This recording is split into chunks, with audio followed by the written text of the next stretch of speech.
Portland Planning and Sustainability Commission. I am Chris Smith, Vice Chair of the Commission. Our agenda for today is items of interest from commissioners, director's report, a consent agenda consisting of the minutes of the May 22nd meeting, and then we will spend the bulk of the meeting in a work session on the residential infill project. Items of interest from commissioners. All right, seeing none, director's report. The only director's report item is just to let you know that City Council yesterday afternoon approved the Central City 2035 plan. So we have an appeal period, and but 30 days, there's an effective date. The effective date actually is in July. Congratulations. All right, I will entertain a motion to approve the consent agenda. So moved. Second. Moved and seconded, all in favor? Aye. Opposed? Consent agenda is adopted.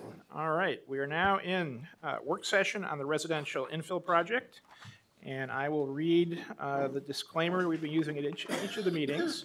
At each of the PSC meetings on the residential infill proposed draft, we have addressed the potential for PSC commissioners to have conflicts of interest related to the proposed code changes. In general, the changes proposed in the residential infill project affect such a broad class of property owners in single-family zones, we do not believe they create a potential conflict of interest for PSC members. Still, in the interest of transparency, we have also made the following declarations. Commissioners Smith, Baugh, and Bachrach do not own properties in single-family zones in Portland. All other PSC commissioners own between 1 and 3 properties that are in single-family zones. I also want to add that Commissioner Spivak will recuse himself from participation in the deliberations and voting on any changes to provisions related to cottage cluster development in the residential infill project. PSC will organize its discussion so all cottage cluster elements will be discussed separately. And I will turn it over to Sandra, who will remind us how we're going to progress through this over our next several meetings to get to a conclusion. Sandra. Good afternoon, Commissioners. My name is Sandra Wood. I'm with the Bureau of Planning and Sustainability, and up at the staff table with me today is Morgan Tracy. To my left, he's the project manager for residential infill project, and Shannon Buno to my right. She is our senior code editor who's been editing all of our codes, including residential infill and Better Housing by Design, so she knows those codes and how they interrelate. And Kristen Cooper, who's been on our project team from the beginning. She's with the Bureau of Development Services, so if we have questions about implementation, Kristen's our gal. So what we wanted to do today is remind you that today we're talking about the scale of houses, which is one of the topics for this project. We've also tacked on accessory dwelling units and parking because there were several comments from commissioners about that. And our next work session is on June 26th, and that one is about housing choice and the A overlay and allowing more dwelling units in those zones. Including internal conversions. We heard a lot of comments about that. July 10th, we'll talk about narrow lots, which is the third and final topic, and regulatory simplification. And then we have another meeting on July 24th for any extra issues and hopefully for the amendment votes. So that's what your next couple months look like. But before we get into today's work session and the worksheet that we are going through, I do want to remind the public that if you're watching on TV, that everything is posted on our website, and for members of the public who are here today, there are documents available in the back. All the commissioners have a worksheet to work off today. But before we get into the nitty-gritty of the discussions, I'm going to hand it off to Joe to remind us where we left off last time with the goals for this project. Great. Thanks, Sandra. So good afternoon, everyone. We're about to dive into an intense session or set of work sessions on residential infill. Excuse me. And at our PSC leadership committee meeting, the last one, we were talking through the project, how we're going to work our way through the issues, and the importance of RIP. And just the other things that we have on the agenda lined up for the rest of the year, and came to a conclusion that of all the things that we have coming, there are many important things, but it's really going to be important to try to conclude residential infill project by the end of the calendar year, if we can, through city council. And part of the reason is that we have a body, there'll be, the amount of community interest in the residential infill project is great. We'll have a change in at least one of the city council offices, and it just adds a certain amount of getting up to speed time for the new elected. And that when you look at the sequence of what residential infill does in terms of increasing housing opportunity and what Better Housing by Design, which you'll see next week, does, the multifamily one, it's a good sequence to finish this up. And then, and so as a part of that, as we're looking at the calendar, we were thinking that we can take more time with Better Housing by Design, just to make sure that we're reserving the space and your all's ability, not overloading you all, to be able to pay attention and work through the decisions. And in the spirit of that, so we're really anxious to be able to work in an expeditious way through the set of issues that you'll see today and the ones that are coming in the following weeks. And that discussion you all had last week, or the last meeting we had about the goals, was really heartening, and I felt very successful in grounding us into knowing where people are starting from as we're debating these issues. And so I only threw this back up in terms of the polling that we all did, and you used this to talk through the issues, just to remind us all that 3 things really popped to the top of the list for the generalized priorities of the commission as we're looking at these residential infill project issues. We were concerned about that the benefits and costs are being experienced equitably, and both in terms of displacement, but also in terms of home ownership opportunity. We were concerned or desired to we were motivated to try to increase housing options. We were motivated to try to solve RIP, residential infill, in a way that increases less expensive options, if not full-on affordability. Those were the 3 clear, big priorities. So as we go through these, there's lots of important issues and tangents and places we could go on these discussions. But let's keep in mind, if we evaluate on those 3 things mainly, I think it might help focus and keep us moving. So thank you. Okay, thank you. So let me talk a little bit about the process I'd like us to use today. We are not taking final votes today. We're taking what we're going to call straw polls. Some of you may remember from the comp plan where we took preliminary votes and then had a chance to revisit them. This is probably a little less firm than preliminary votes. This is really trying to get direction so staff can bring us back a more refined proposal for July 24th, at which time we will take real votes. I'd like to use the thumbs up, thumbs down, more discussion approach to taking these straw polls, if that's okay with everybody. And given that we have a lot of material to go through, I may be fairly directive in trying to call out voices for particular positions and getting the kind of the differing positions out and move to resolution as quickly as we can. So with that, let's plunge right in. So the first topic is the size of a single house, and staff has some slides that will provide context for this. Yeah, so there are 4 proposals under this, in this worksheet, plus ADUs and parking. And I just wanted to give you a feel for how the time will be spent. On this slide, we're showing, basically, we have an hour and 40 minutes. We're obviously guesstimating about how much time we'll be spending on this, just the size of houses for this proposal number 1, and then height, we think is 10 minutes, et cetera. So those numbers and those time periods are on your worksheet. And with that, I'll give it up to Morgan to share the slides. So one of the, as we work through this worksheet, we've got a number of different options on the table in terms of what we're talking about in terms of size for a single house. So for this first question, we just want to be thinking about the single unit itself, not multiple units, just a single unit. And in terms of the options on the table, we have existing code, and the current code, which is the big house, option 1. As we move across that spectrum, option 4 is somewhere between our proposal, option 2, and option 1, the medium-sized house. Then the green house is the staff proposal, which is characterized as a small house. And then option 3 would be going something even smaller than that. We felt it might be helpful to kind of think about what those sizes mean in terms of bedroom, bathroom mixes in a house. And obviously, these aren't scientific. We looked at real estate listings and got an estimate or average of different size houses and what it meant for bedroom, bathrooms size houses. And you can see how our options line out there. The staff proposal, option 2, about 2,500 square foot, is about a 4-bedroom, 3-bathroom house.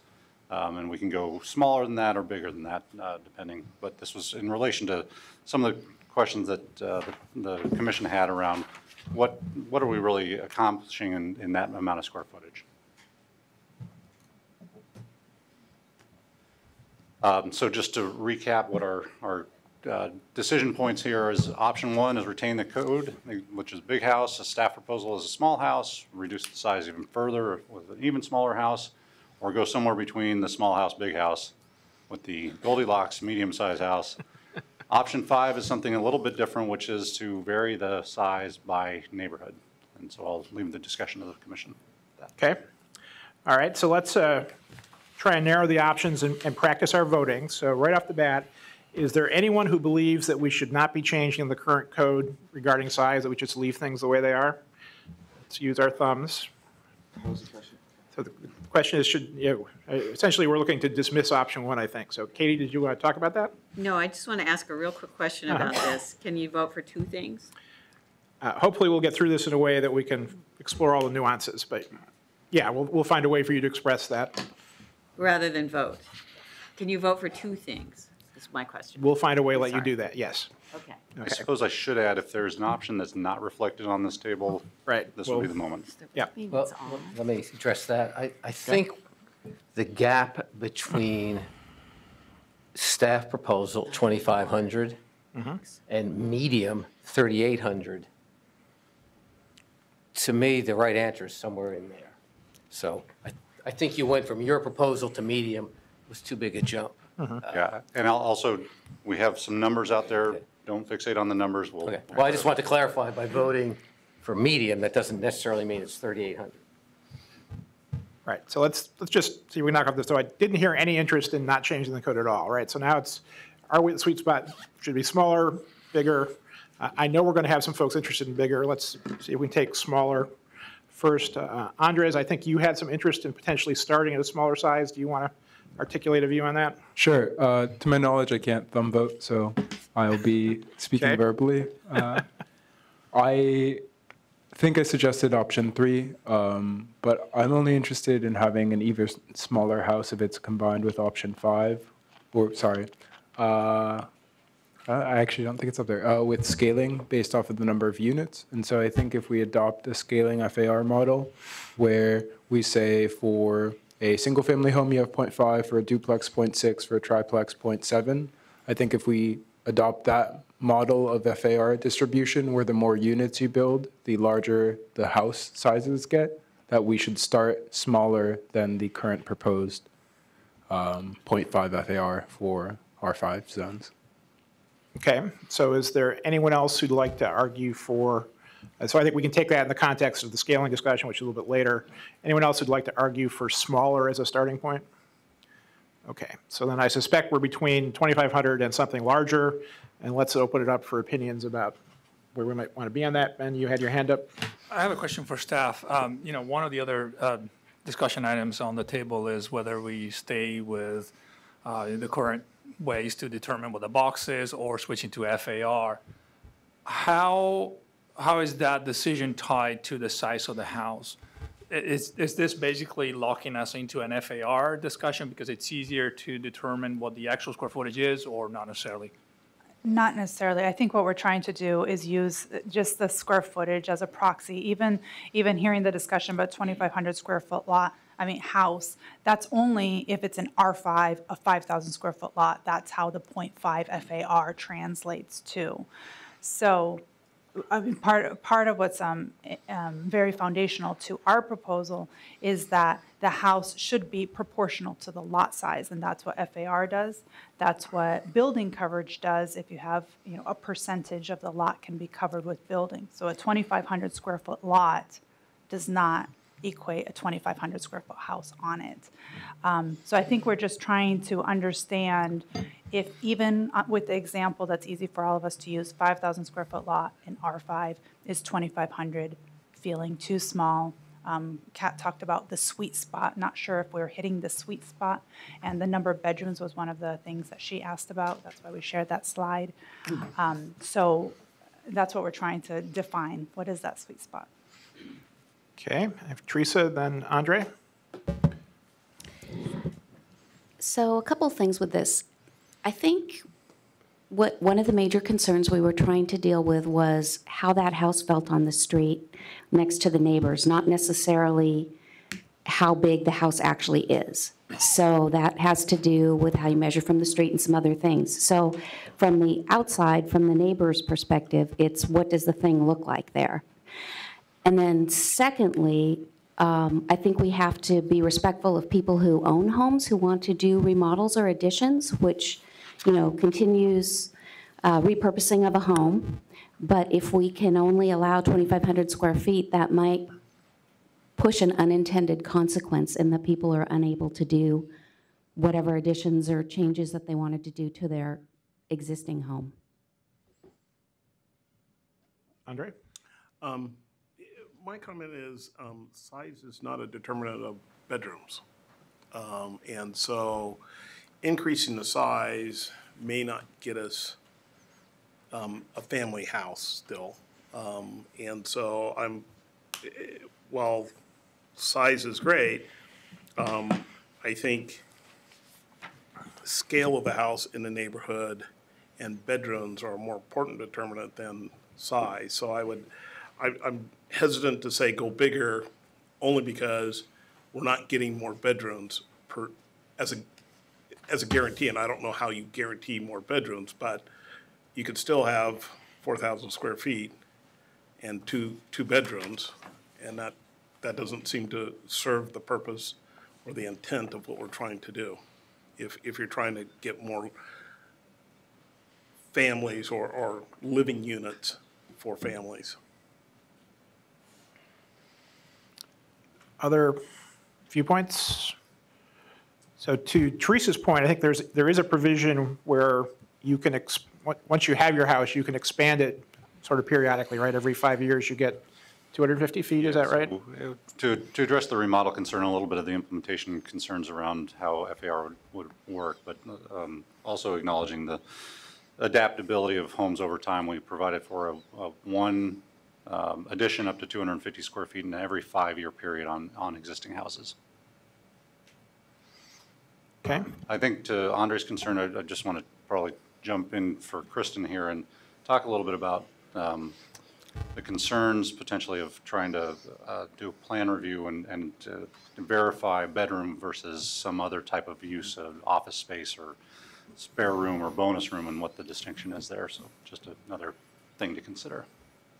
Well, I know that would be difficult, and so that's my concern is I wouldn't want to have a condition of you have to have 4 bedrooms to get 5,000 square feet or something like that. But I guess my point is just because we increase size does not mean that we will get either internal units within the house that could be rented out, more internal units. And so the relationship there is not a one-to-one for me.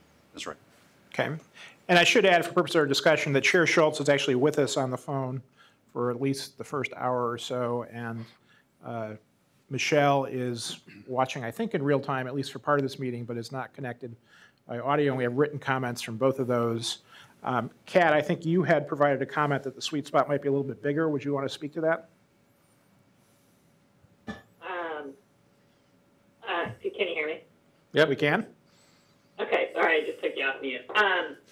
Yeah, I'm having a hard time kind of catching what everybody else is saying, but I'll try to be succinct. To me, it is, I feel like we've gone a little too far with staff's proposal. I'm not sure the right metric for exactly determining what the right size is.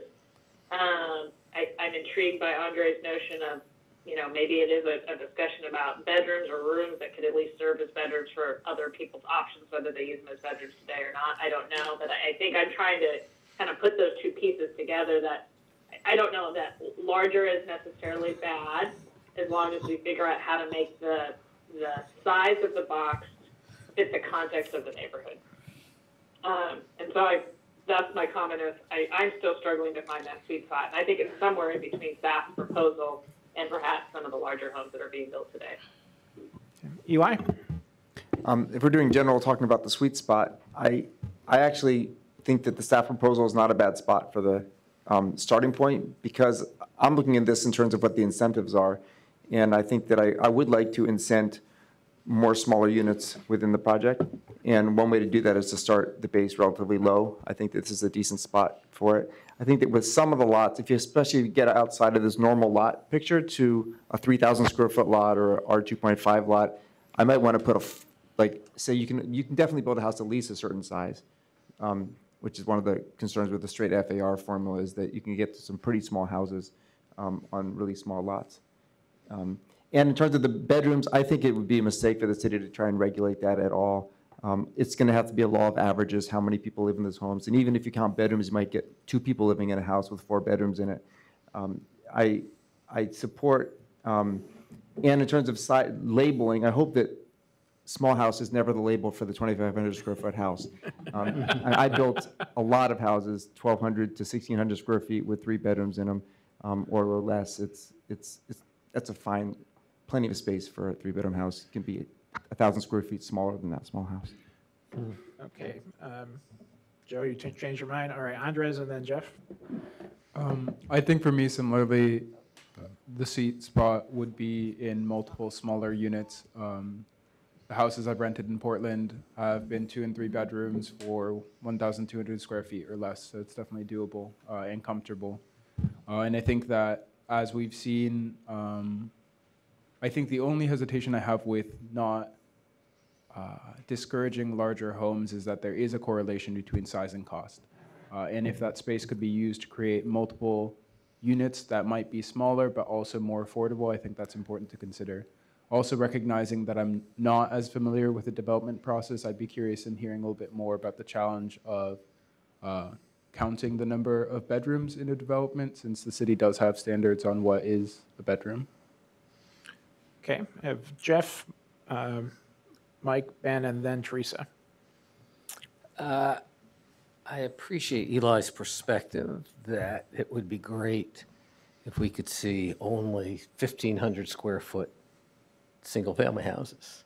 And it's great that there's some newer builder developers in town like Eli who are focusing on that. But there's still a marketplace in this city, and it's likely to be there for the foreseeable future for a larger house. I realize it's a little bit more expensive, but there's still families who have 2 or 3 kids who want to maybe even be in the public school system, and they would like to have a house that's bigger than 2,500 square feet. And I think we should recognize that and at least give some ability for that niche of the market to continue in Portland. I mean, it's a viable niche. It's maybe not the one some philosophies would like to see, but we're not getting inundated with those. In fact, it gets harder and harder to do them because there's fewer lots available, and cost. At some point, the market can't support the cost. So I think we need to maintain something, an ability to build a single-family house somewhat larger than 2,500 square feet. And I'm not sure at this point what's in our record and off our record, but I've had conversations with the 2 largest home builders in Portland right now. They're not the most favored names, I won't mention them. But they both said, one, that they felt the McMansion concern is a myth. They have not built a house in the last 5 years bigger than 3,200 square feet. They say 3,000 square feet is sort of the sweet spot. That tends to be where families who want a larger house are ending up. And so I'm taking that input. I'm thinking about all these factors. And I think since we're guessing, we're doing an arbitrary number, I think 3,000 square feet with maybe a little 3,100 square feet, whatever the number is, it needs to accommodate that niche in the marketplace that wants a slightly larger house than Eli's building.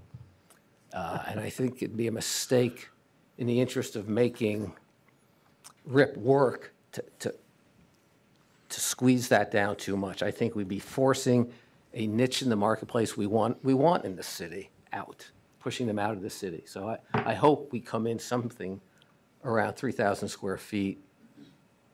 And if, Okay. I agree, measuring bedrooms would be just a horrendous nightmare because, yes, we have a definition of bedrooms, but I think we're really starting to intrude in the review and permitting process for a single-family house. We're going to start counting bedrooms. So, Okay, thank you. Mike, Ben, and then Teresa. Well, I hope I don't reveal my ignorance on this topic, but my interest, going back to the 3 points that Joe pointed out, are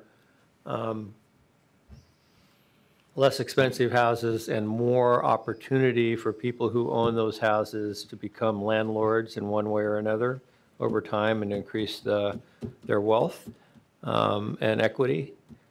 And what I'm hearing right now leads me to think about the 2,500 square foot range, and hoping that my understanding is there are opportunities through ADUs and other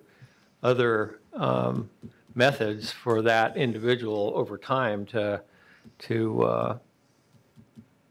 increase their wealth through development of those ADUs. The only reason I was leaning a little bit toward the medium initially was thinking about in the future, one of the things that I would like to see as much as possible are internal conversions and other approaches that don't require demolition of that house. And I was just thinking, well, if you start at 30, whatever the size is, then perhaps that gives an opportunity for changing the converting that house to provide more living spaces. So after thinking about it and hearing some of the comments, I think I'm leaning toward the staff proposal at this point. Ben? Which I think is what Eli said. I just want to kind of reiterate one of the points that was made in the Johnson Economics report.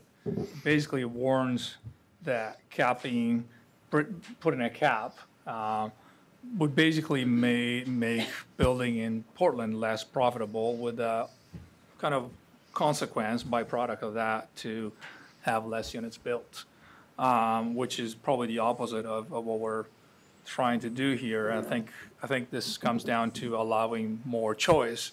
Some of the point that Mike made, actually, I agree with. I think having I'm leaning towards the medium house, and I think that leaves us perhaps more choices, and perhaps more choices in the future, in the year to come, where you actually have more of an opportunity to potentially subdivide further subdivide with interior units, those homes. Another point is that the house size is a factor in multi-generational living. So by putting a hard cap perhaps on the lower end, I feel like that could perhaps prevent some of that, as well as perhaps discriminate a lot against larger families. Not everybody, some people will need more than 3 bedrooms. So I look at this and kind of in the bigger picture, back to kind of providing more flexibility. And I'm definitely in favor perhaps to, think in terms of, as you increase the number of units, then you can even perhaps allow even more. Anyway, those are my points. Okay, so I'll just remind us that we will have a discussion later on about bonusing more area for more units. So if you're looking for a bigger size to get more units, that's a little bit separate discussion. We're talking about the base. So Katie hasn't spoken yet, so I'm going to let her go first, and then Teresa and Eli. Okay, it seemed like everyone was weighing in, so I felt like I should probably weigh in too. I started homing in on the staff proposal. After reading all that testimony, 1,000 pieces of testimony, you kind of get a sense for how people feel about their neighborhoods. They love them. And they seemed that, everybody was all over the map, except that the things that united everyone was they didn't like the destruction of existing houses. And I totally agree with that. And they also seem to really, can you hear me? You can't? They also seem to not object to ADUs. You know, that was something that they, so, I mean, what you're looking at is most people living in the neighborhoods and even not living in neighborhoods want the neighborhoods to kind of look like the way they do now. But they don't, and they feel strongly about duplexes and triplexes, but they don't feel strongly about ADUs for some reason. Maybe that's because they feel so strongly about duplexes and triplexes. So I found myself going towards option 2, staff, and then also option 5, but I didn't know that that was actually an option. So if there was a way to do that, that was more, because all the neighborhoods look so different. They really are quite different. And so something that would look great in an inner east side neighborhood, it's not going to look very good in the West Hills or in the split level neighborhoods. So that's what I'd love to see, is some way to do that. Okay. Teresa? 3 things to think about. So people do more than sleep in bedrooms. Yeah, okay. Well, maybe that wasn't the right way to frame that comment. I'm speaking specifically about working from home. That is one of our climate action plan goals and is definitely the way things are going in many industries and jobs. People are working from home and they need space to do it. So if you have a couple kids and 2 parents who work from home, maybe not all the time, but enough of the time, you need some space for that. And then secondly, the economics around existing house size. So if you reduce the new build possibility to a certain number, whatever it is, you're going to make those houses that are existing, already larger, more valuable because you cannot replicate them. And that's just basic economics. So we will see a push towards the larger houses having increased pricing, whether they're old, whether they're great old houses or crummy old houses, they'll still get a bump from this. And then the last one speaks to Mike's point, which is that if we do cut the size way down, we limit the opportunity for future internal ADU conversions, which are probably the most cost-effective rather than pushing someone to build something in a separate structure next to their house and taking out some more lawn and trees and all that kind of stuff.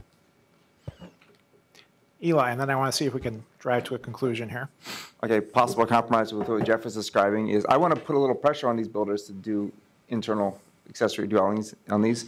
So one idea would be to say, start with staff proposal, 2,500 square feet. If you want to earn your way up to a larger house, you either do an ADU or you pay into a fund that goes to construction excise tax. So, I mean, and the staff had something like that in the draft of basically buying FAR or selling FAR. So one way to say is you're building a really big house, and we could call the medium house a really big house in my language.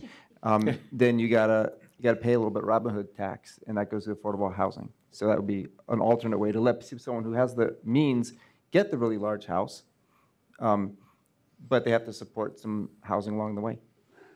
Okay, so let's see if we can get some initial opinion here. I'd like to do this won't be a thumbs up or thumbs down. This will be an A or B between staff proposal and medium house without deciding what the number is for medium house, but just to see if where we are on that. So how many are? Wait a minute. So Eli just put something on the table, so we're going to choose one or the other, and then after that. So I'd say if the answer is medium house, we'll explore a little more about what that might look like, and Eli's answer could get in there, and Katie's context per neighborhood could get in there.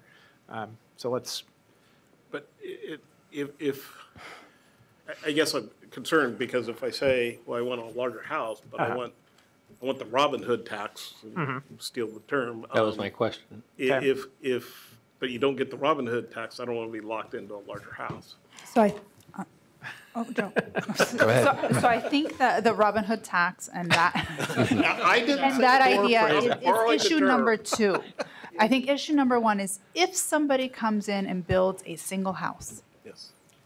do we want to require it to be 2,500 square feet, smaller or bigger than that? And pretend that no ADUs exist. And then we can talk about Right. the adding more units and how that affects that size. But we need to start from somewhere. Okay. So staff proposal. I've got 4, Okay. 5, all right. Medium house. I've got, And Chris, I'm giving you a thumbs up. okay, so Kat's saying medium house. I got 4 for medium, I got 5 to 4. That's a nice, clear consensus. And you're missing one of our votes, right? Michelle. Okay, and remind me where Michelle was? You have the cheat sheet? Well, I do have the cheat sheet here from Michelle. She did not comment about this. Okay. She commented about FAR. And I feel like if it's 5-4, there's 11 commissioners. Who are we missing? We have a non-voting Not- commissioner. Andres doesn't vote. Sorry, Andres. Okay, so I don't hear a consensus yet, so. So I'm very glad to see the commissioners representative of the public, too. Thank you very much for that helpful remark. Okay, so if we, Chris, can I?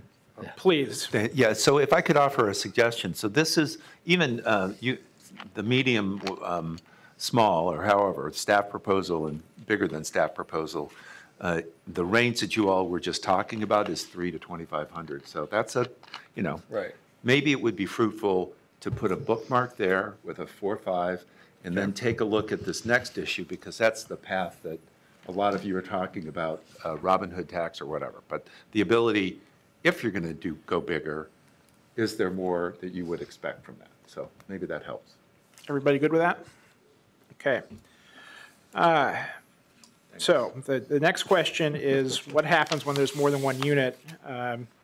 And first option, well, I'm sure staff has slides for this, right? But first option is same size, no matter how many units. Second option is some degree of scaling up, so as you add more units, you get a little bit more room. Yep, so that's the category on this issue. Yeah, so not much to share here, just a little visual pictogram. So our basis for when we drafted the concept was establish the size of the box that's appropriate, generally compatible, contextual with neighborhoods, and then talk about the number of units inside. So the first slide is just showing how we did that. There's with the slight variation for triplexes where we combined the square footage on a site. So a house and duplex, basically the same. Triplex gets to fold in that accessory structure square footage. Okay. The variation on that theme is as you get more units, the size gets bigger, and we'll determine what that size is.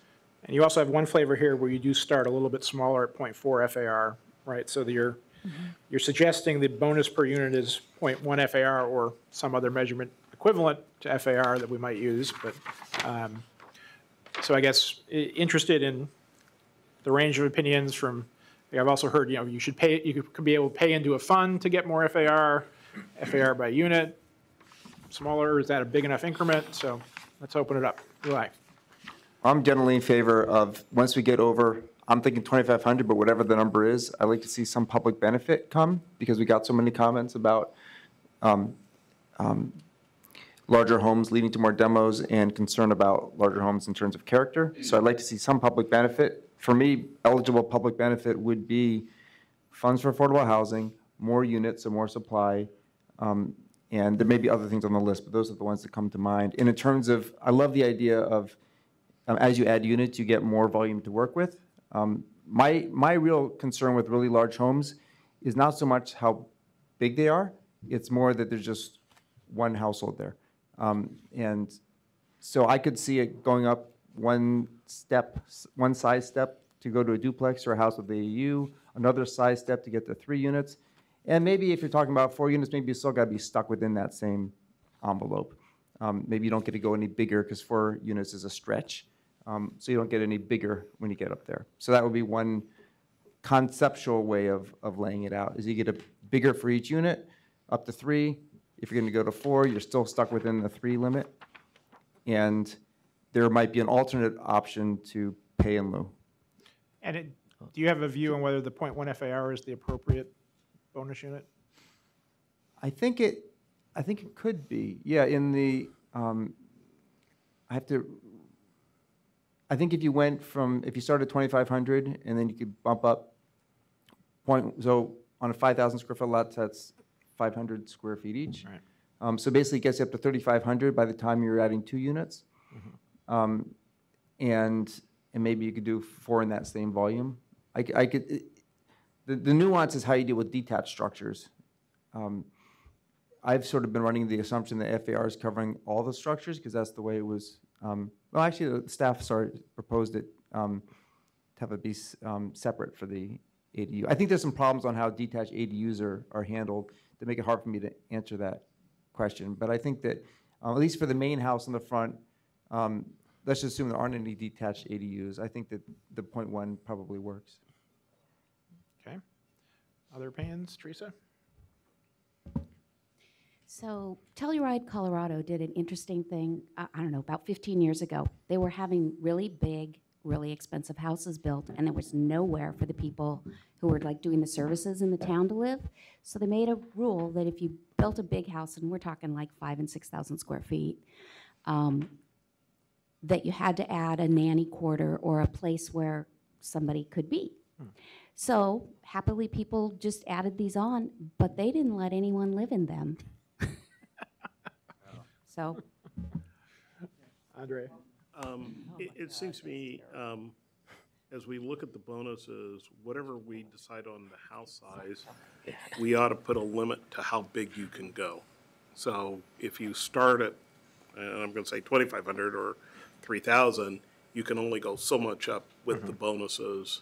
And I do look at the public benefit of whether there's some kind of tax, I think.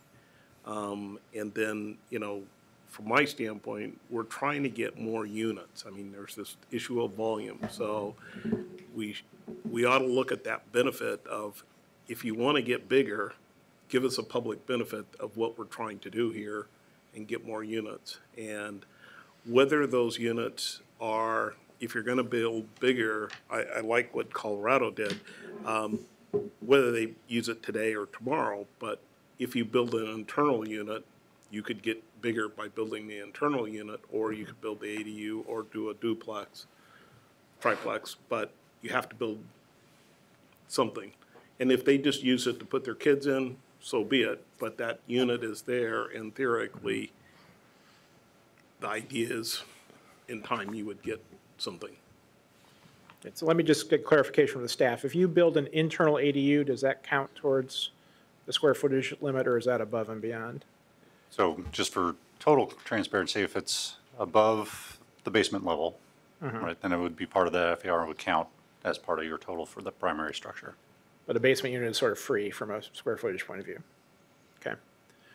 Getting back to what Teresa was saying, is that we approach this with trying to regulate the bulk of what's visible from the street, mainly inside from the neighbors. And so there was lots of discussion in the advisory committee about, oh, but someone could do a big, huge basement. And we said, that's fine. Okay. Yeah, and We're concerned about bulk. to clarify Eli's question, we're talking about the main structure. A detached ADU is a separate conversation about what Correct, size which it we'll get gets. to later. Yeah. Okay, so I think I hear some support for scaling up by about 500 feet on a 5,000-foot lot for at least the first two units added. So we have a range between 2,500 and 3,500. Is there interest in Eli's idea of being able to buy one of those increments as opposed to getting it by adding a unit? Teresa?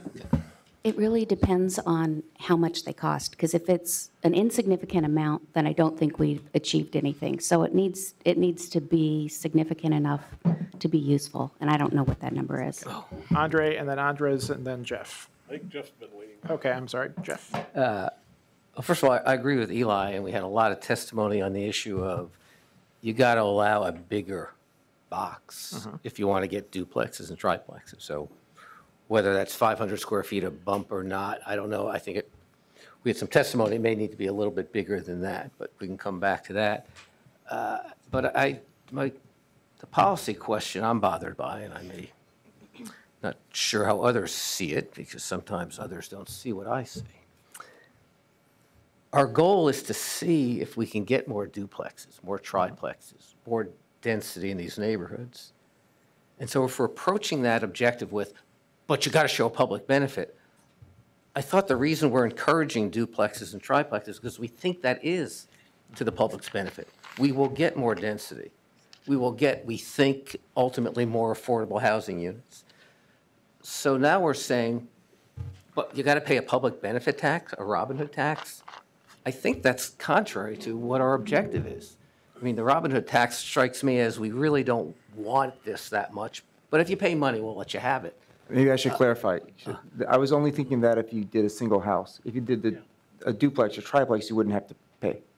Does that make sense? So you're saying If you want to build a single home larger than 2,500 or Oh, okay. 3,000, whatever So it is. you want to, so we're back to that. Okay, you want to buy, Or, Right. you're either earning it through paying into a so fund, whatever our or base you're square footage doing more is, units. you pay for more square footage if you're single family, but if you're duplex, triplex, you don't pay. Right, correct. And can I clarify, so we don't have it on our sheet today, what staff proposed for increasing the FAR. We put that in the housing choice conversation for next time, but it's Okay. fine if we want to talk about it today. The staff's proposal, just to clarify, is that it's only if you are proposing more than, Yeah, it's Two, right? when you've got 3 or more units, you can buy up your FAR under the current proposal for affordability it's incentives. flipped But, from. but that's for affordability, that's not just for, That's just not fair. For size. So Chris, if I, so they're tied to using this video, using this image, under what Eli was talking about, I'm just making sure I have it clear myself too. This would be an example of the thing labeled house, that's 2,500.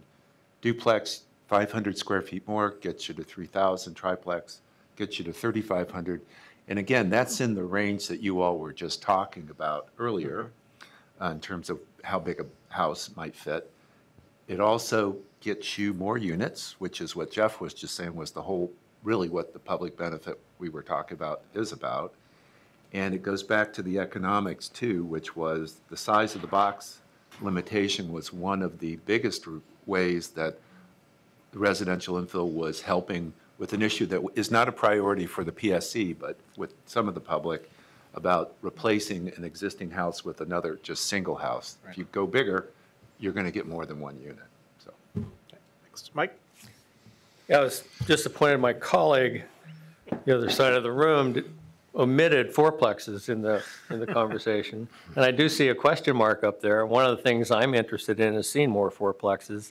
And I actually just did calculation. Our fourplex, each unit is 625 square feet. That's 2,500.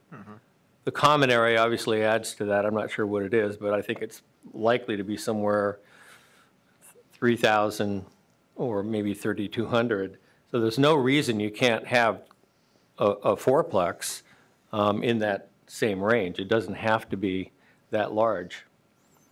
And I personally am interested in seeing fourplexes everywhere. And Andre just- or Andres, did you still want to talk? So Andre, Andres, then Eli. It seems to me there's this idea that is kind of coalescing, maybe that, I think if you just want to build a single-family house, there ought to be a floor.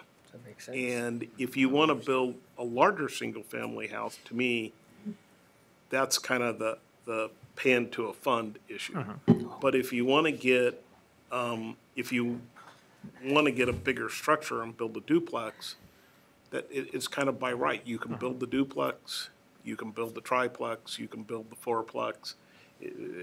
But that gets you, a builder comes in and says, I want to tear down a house. Well, if you want to build 2, 3, or 4, build it. But if you want to build a single-family, large house, yes, and the tax, I agree, the tax ought to be significant, because the idea is not to build larger single-family houses. The idea is to build more housing units. Andres? So I really appreciate the conversation we're having about scaling. Looking at this image, I'm a little bit concerned, and this goes back to the original point I was saying of how the starting size should be smaller for the fourplex, because I think you should be able to continue to scale up. I think we're going to start running into concerns we heard about envelope size and how big the end product will be. And so even stepping down a little bit at the beginning will make the final scale-up product smaller. And each time you increase the size of one of these units, you will likely also increase the cost. And so I'm not saying a full 0.1 step down is the right place to start. But I do think that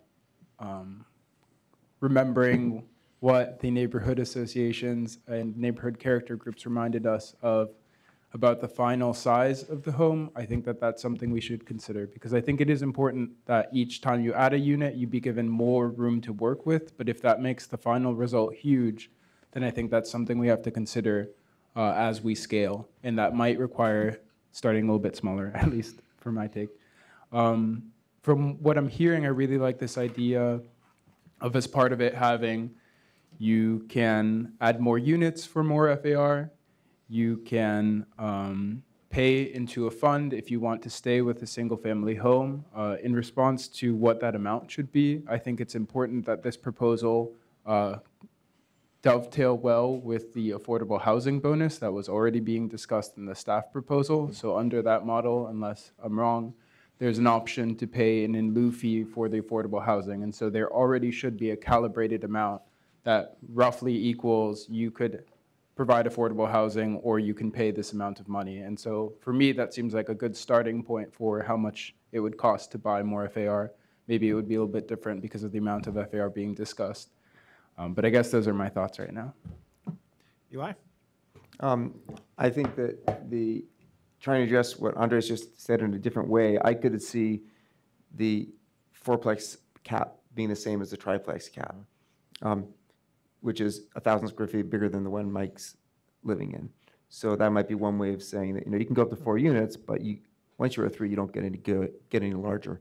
Because 4 is sort of I like the idea of fourplexes a lot of places too, but I don't want them to become vilified because that's the huge structure in every neighborhood. And so in some ways we could set a limit on how much larger you could grow in size, but you could still have more units in there. Ben? Just designers kind of input here.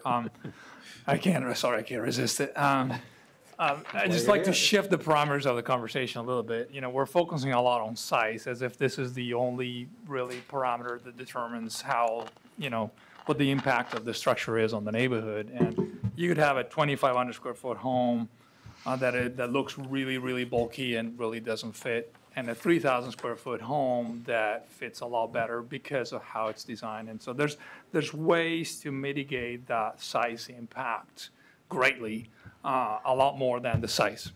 To me, it kind of comes down to the main point comes down to what kind of flexibility that size gives you.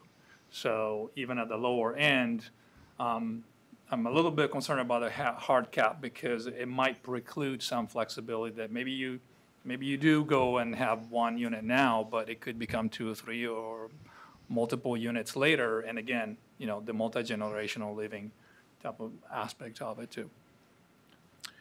Okay, so I'm going to test what I think I heard, which is the idea that I'm sorry, Katie.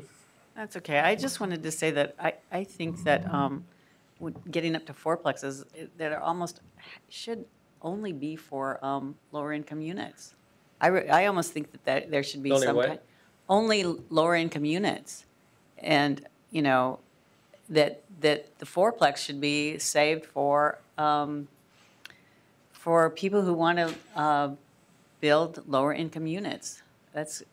I'd like to see neighborhoods kind of retain as much of their character as they can, but if someone was actually going to build something affordable, then they can go larger. I'm not exactly sure how that would look. And Mike, you're shaking your head. Yeah, I'm not understanding what you're saying. Okay, what I'm saying is that I'm not that crazy about fourplexes unless they're all affordable. So you'd require affordability to get to a fourplex, is what you're saying. Okay. Well, I think, that's why I live in one, because it was affordable. Exactly. And we Right, have but the I'm affordability, talking about new building and, these would be new things going in. but both fourplexes and affordability are later in our progression of issues, right? So we'll bookmark that thought. So let me reiterate back what I think I heard and see if there's consensus around it. We like the idea of adding an increment of space for the second and third unit, some interest in capping it at that and not letting it get bigger, and also the idea of potentially buying 1 unit of increase if you just want to build a bigger single-family house. Does that resonate with people as a combination of issues here? Can we take a trial vote on that? Are you bundling them all together? I'm trying. If you don't want to do that, just vote sideways and we'll talk about it some more. So I have 5, which is not quite enough to close the issue. So let's keep talking. Ben? So Chris, my role here is to make things more complicated for you. Just to get some clarity on the size increment increase and differentiating between a duplex, which is 2 full units, versus a house with an internal ADU, which is kind of the way we talk about it, a unit and a half. Whether there's a distinction in how we would treat the size of that structure. So he's adding another structure type between the house and the duplex. You're Thank welcome. you, Morgan. I'm going to pretend I didn't hear him. Ben? No, I was just simply suggesting that maybe we unbundle the Okay. the proposal, and that probably, All right, that'll speed things speed along. up All the right, so let's process. try that. So let's try adding, the equivalent of 0.1 FAR for the second and third unit. Okay. All right. Indecisive people over here. So what do I have? I have 1, 2, 3, 4, 5, 6. I got And 6 for that. Kat voted yes on All right, this. okay, Not so voted, but I think we have that one. Can I just, clarification? One, Sure. we haven't tackled the whole issue of, are we going with an FAR system or not? That's next. So, That's so when you say 0.1 FAR, and if we're starting, and again, I'm confused between, is that 250 square feet based on the assumption that our base allowable size is 2,500 square? At a 5,000 feet? square foot lot, that would be true in the staff proposal. We're going to Oh, tackle so whether we're we use basing it on the FAR. size of the lot, oh, so. Right. Yep. And we haven't touched the 2,500 square foot lots yet. We're just talking have not. 5,000 square foot. Right. correct. We're You just have using it as the a the proxy. concept of proportionality of building size to lot size, Okay, and we'll talk about FAR next. So, okay, I think we're okay. good with Thank you. 2 increments there. The idea of allowing you to buy 1 increment, Is that just on a single-family house? yeah, the for a Eli single-family idea? house, yeah. I'm obviously in a minority, but let me just make my point clear for the record. I think to take what is a desirable product in the marketplace, it's not an unusual one, it's not a McMansion, it's simply it's almost the average size single-family house that's being built in the city right now. I think we heard the average is 2,800 square feet or so. So to say what the average new house is that a family wants to be able to live in Portland and say, but we're going to tax you on that, I think it's wrong. I think it's a mistake. I think we're not, if we're talking about diversity and choice, I think we're choosing one piece of the marketplace and punishing it and taxing it. So what it will do is that segment of the market that wants a 3,000 square foot house for whatever reason. Let's take the ideal reason. They've got 2 kids and a grandmother, and they want to go to a Portland public school. So now we're going to take that segment and cut it in half because we've added so much more cost. It doesn't take much of a cost increment to push a buyer out of your market. And I think that's what we're doing. And I think it's symbolically wrong. And I'm not sure what it gets us other than the Eli ideal that we should all live in smaller houses. And there's an awful lot of houses in Portland right now that are a lot bigger than 3,000 square feet. I know several of us here at the table live in a neighborhood that's full of houses that are much larger than 3,000 square feet. And they're not all, it's not all an upper-class neighborhood by any means. So I hope we'll have a chance to rethink this and consider it, because I think it's a huge mistake. And I also think it might be one piece of this whole package that generates a lot of opposition. So I think almost from the success of the package, I hope we'll at some point pause and come back to this. All right, Because I so think the the, difference yeah, between 2,500 square feet and 3,000 is all. the straw poll on that was only 5-4, so I suspect Oh, we'll was get to it? come Okay. back to it after we've understood more of the other factors that we're looking at here. Okay, I'll save my speech then for a Right, so second. we've got at least an initial consensus on being able to buy. Yeah, all right, we've got at least an initial consensus of being able to buy a unit of increment. The idea of capping at 2 units of increment, how do people feel about that? What do you mean, 2 units? So you could, so if we're doing the 0.5, 0.6, 0.7, right, that you get 0.7 at a triplex, If we allow a fourplex and you go there, you don't get another increment when you go to the fourplex. So we're keeping the Another building envelope. increment, so the building square footage does not get bigger. Right. You only get 2 increments, no matter how many units you add, right? But a single-family house would only get one. A Single family, you could buy one, where we are now, you could buy one, you can't get any more. then you have to have more units to get up to But, 2. so starting at the 2,500, if you add, you go to duplex, you get to 3,000, triplex, you get to 3,500. So Eli said, if you go to fourplex, you're still at 3,500. So we're basically capping how big the envelope can get. Is there support for that? 1, 2, 3, 4, 5, just barely, so, okay. All right, let's move on to FAR. Okay. I do think that we need some clarification about the ADU issue. Can you go back to the last slide, please? Imagine that there's a house with an internal ADU. I think our presumption is that that ADU has to fit within the house box. Is that correct? So the question, are you getting an increment of size for an internal ADU? Is that Right, the other way to phrase that? Which you don't currently. Okay, I would actually rather you get an increment for doing the internal ADU, because, so I guess, if someone wants to go,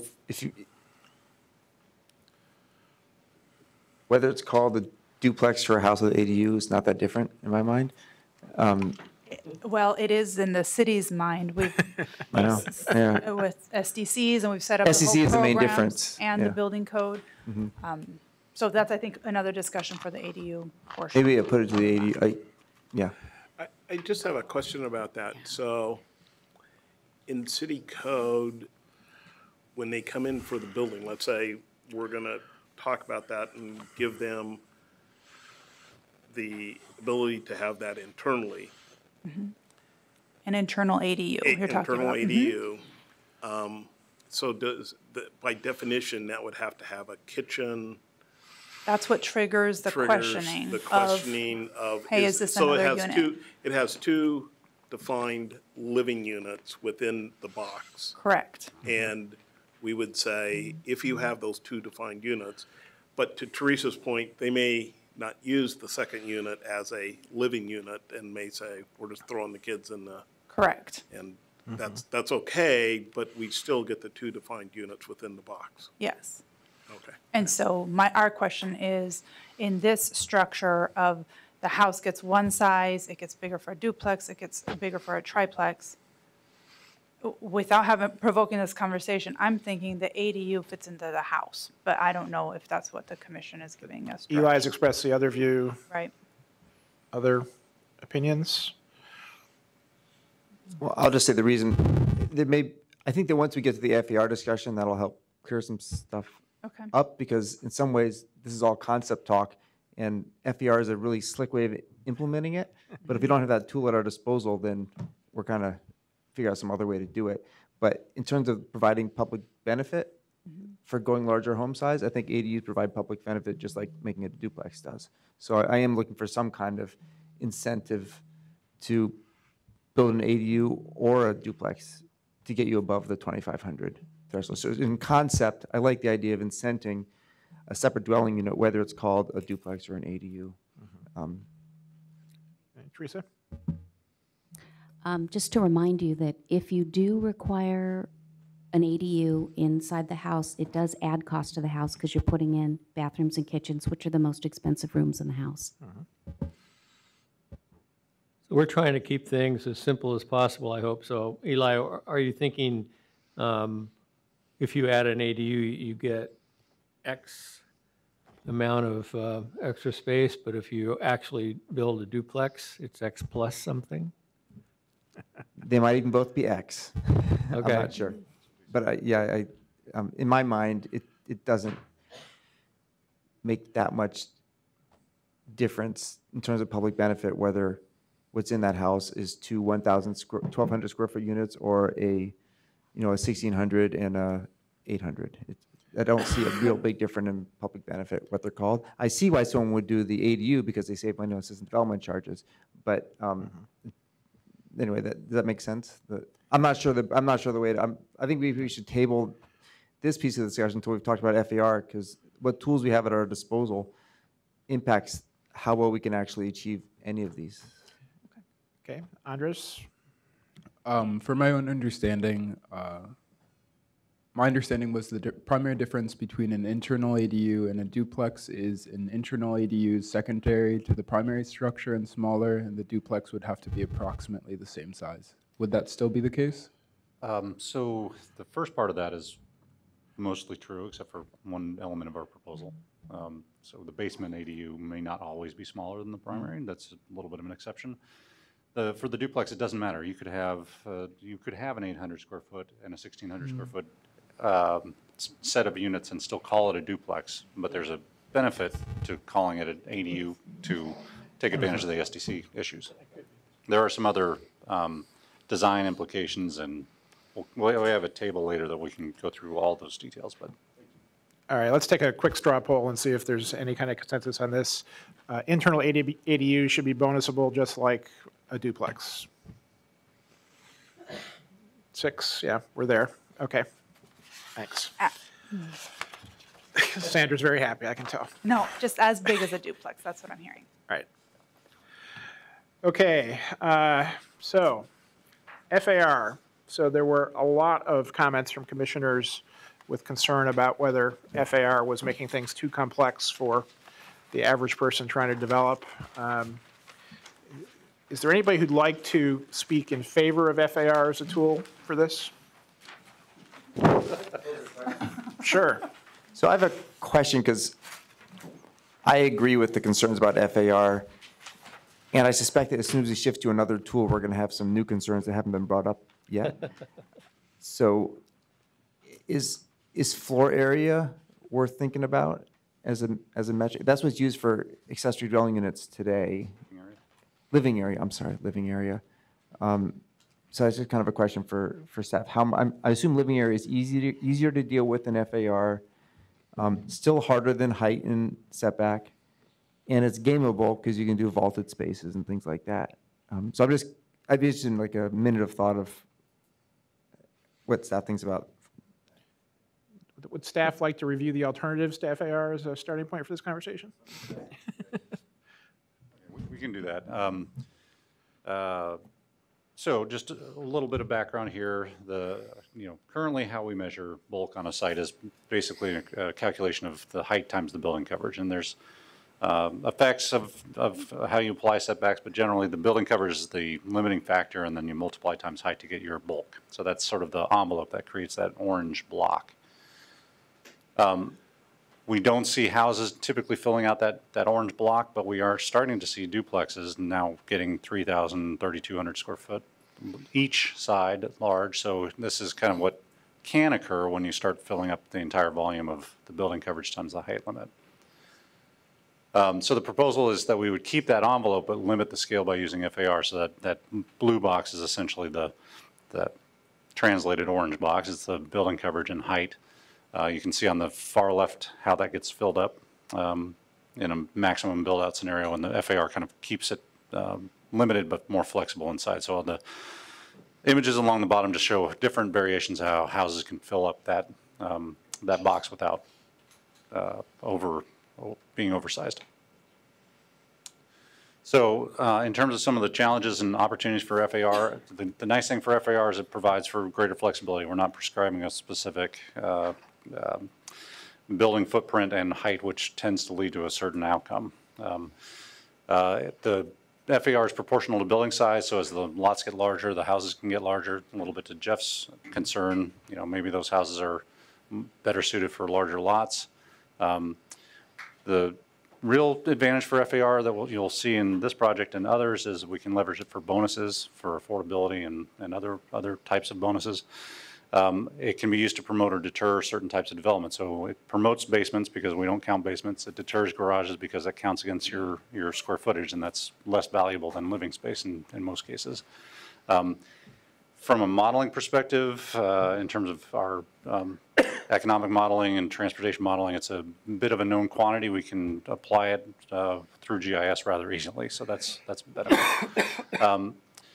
For a challenge, on the challenge side, it is a foreign concept for many homeowners. You know, I think BDS has expressed that we see a lot of permits coming in for single-family homes. These are sort of the less sophisticated applicants. They are generally not architects or designers. So dealing with a new, somewhat unusual limit can be challenging.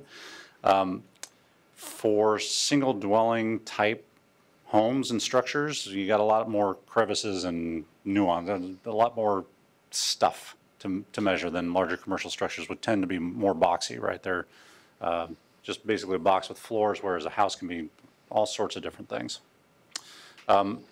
In our current proposal, we don't allow for adjustments to FAR. So because we have that affordability bonus, once you get to the maximum FAR, you're stuck there unless you provide 3 units and buy your way up. And there was some discussion we just had about buying an increment of FAR. So that's something to consider is if we have that fee in lieu option, adjusting beyond that becomes a bit of a challenge in terms of the pressure it puts on the land use process, because more people will go to the more affordable land use process than buying their increment. Just another consideration. I think the biggest challenge for FAR is it does require more plans analysis for small building additions. So for new construction, you're going to do a full plan set. You can count the floors rather easily. But if you're just doing a bump out or a small addition, this forces you into the practice of having to measure all your floor area for the entire structure to demonstrate you're complying with FAR, which is a bit of why we had that one small addition increment that was a sort of give me, but whether that was the right amount or not is another question. So one way to deal with bulk that doesn't use FAR is just to adjust our building coverage and height. And so these two images show our current on the left and sort of a variation of just reducing the height limit down to 2 stories or something like that, and reducing the building coverage by some percentage. One disadvantage of that is you start to lose out on the ability to have that flexibility, to have sort of more of a single level or different varieties of house form.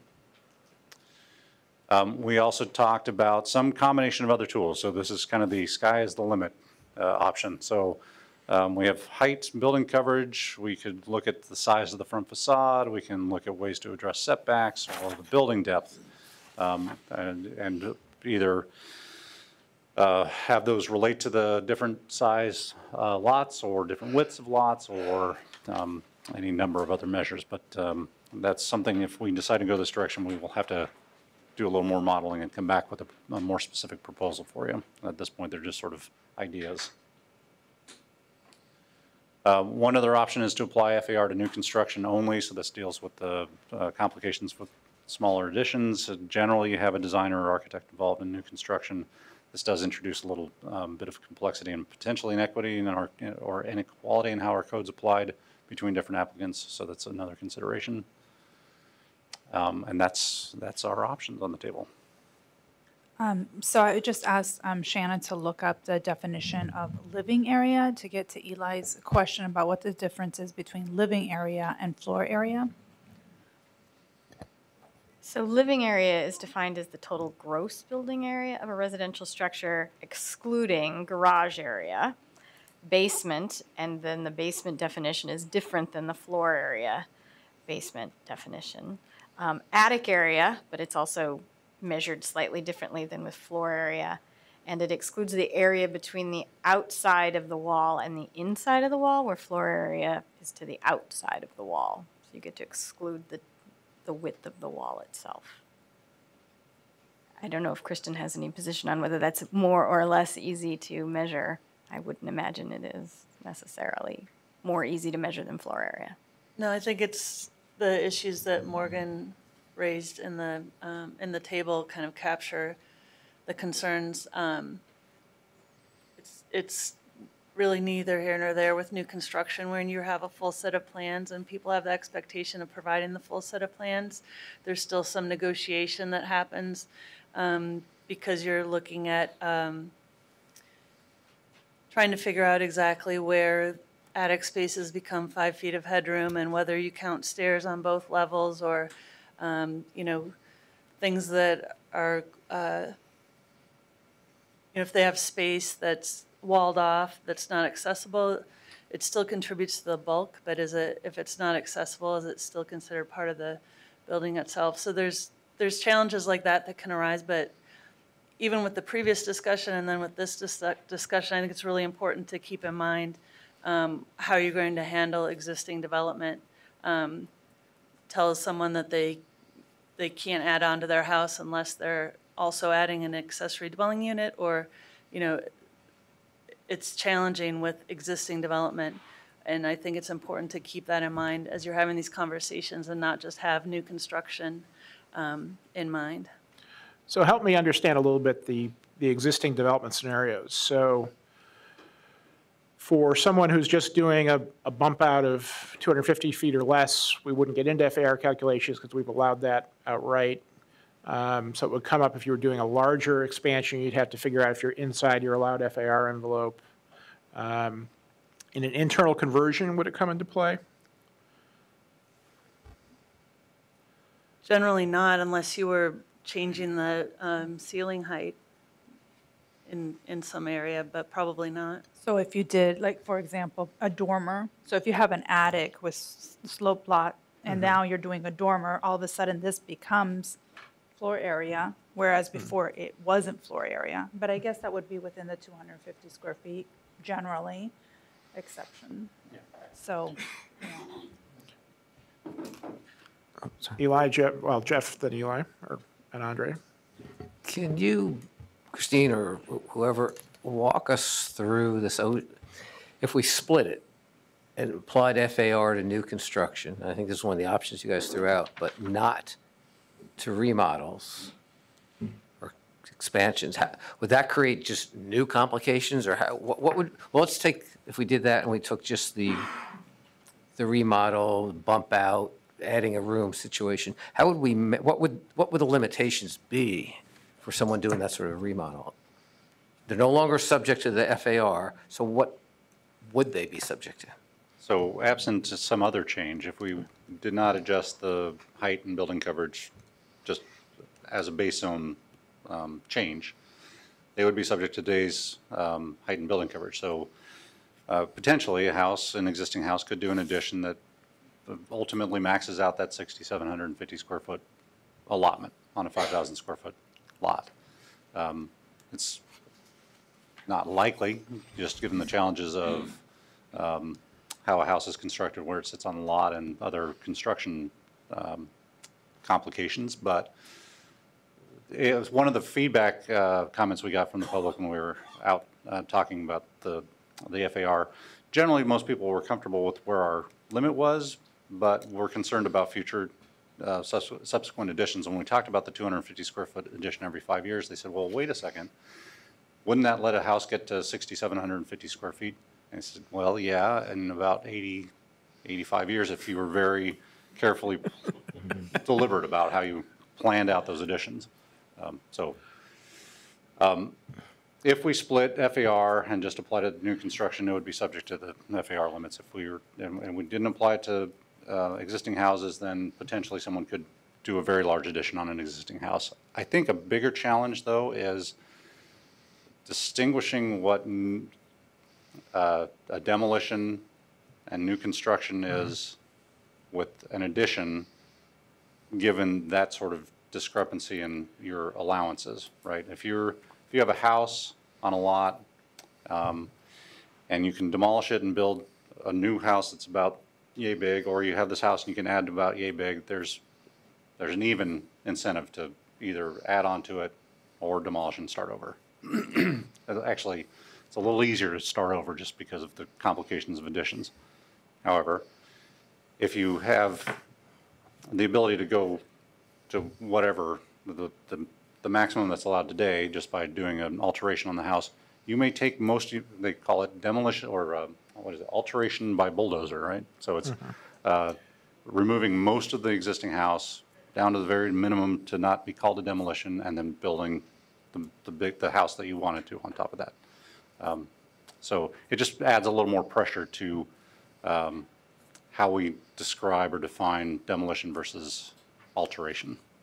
Well, I'm not one to add more complication, but it seems like somewhere between what I'm going to assume is the large majority of remodels, which are the homeowner wants to add X hundred square feet versus the somewhat unique situation where someone's going to take it down to the studs, not demolish it, and then build big.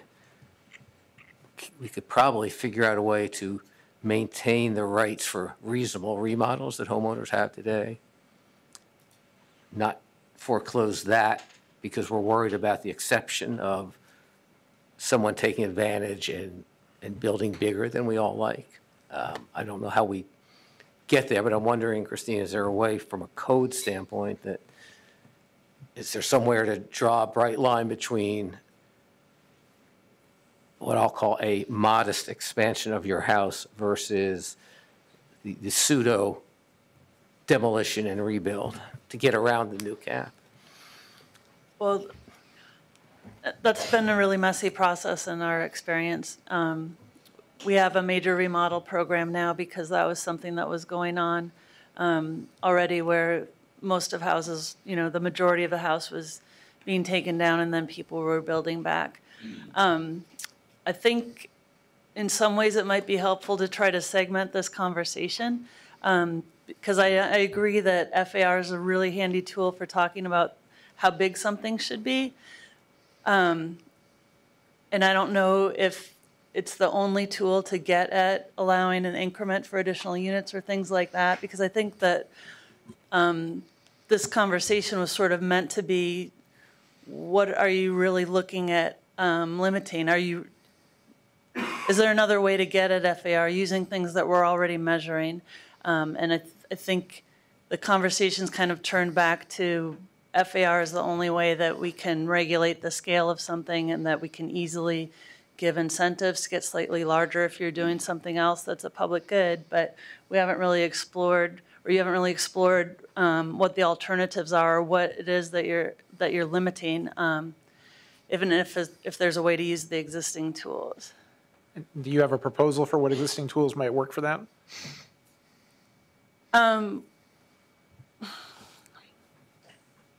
Well, it's a little bit of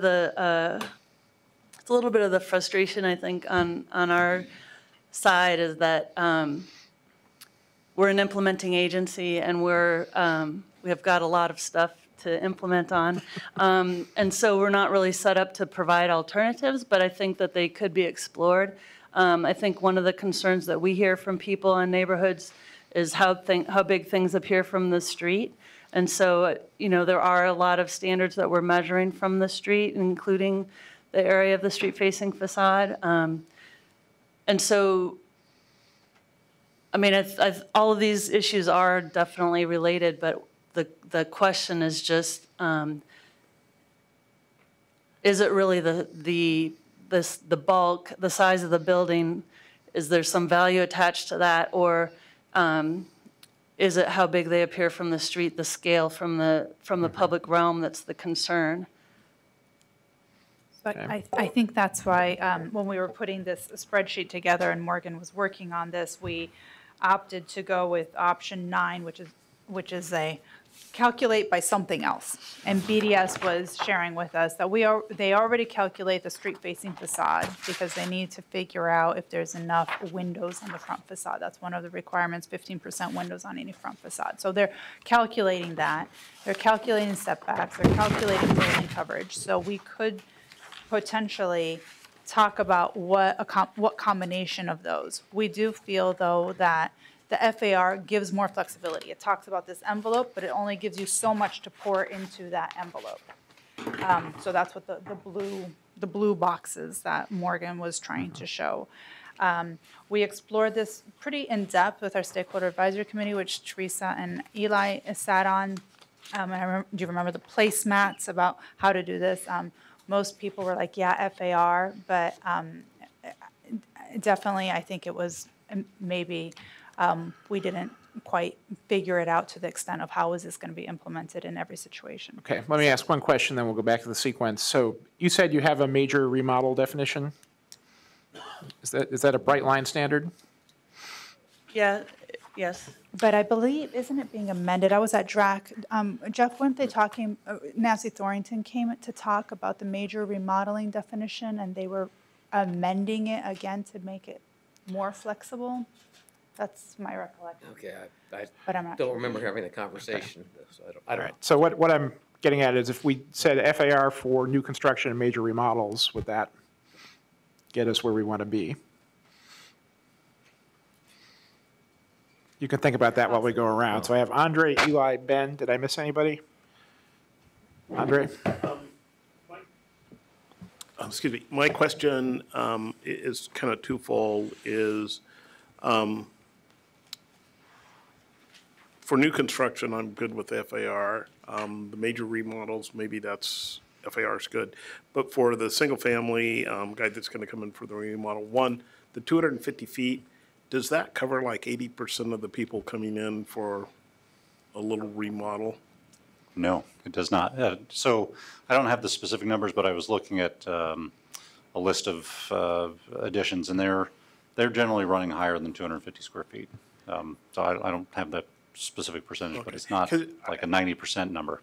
Okay, it would be good to know where, I mean, if it's 500 feet, then maybe we have a problem. But Yeah, if so it's I mean, 300, I'm trying to say, if we're going to say these it- people have a different standard, let's make sure we capture, Solve the most problems. solve the most Yeah. problems at it from that standpoint. I wholly understand and agree with you. I was hoping to find that if our number was either right, well, that would be great, or close enough that we could just modify it slightly, but it's something substantially larger in a lot of cases, and when we start getting to substantially larger, then I'm not sure that we're really accomplishing the goal of limiting the size and the scale partly, and then the other aspect of that is you're getting into something that's beyond just a minor addition, and you're probably employing professionals to help you with those types of additions.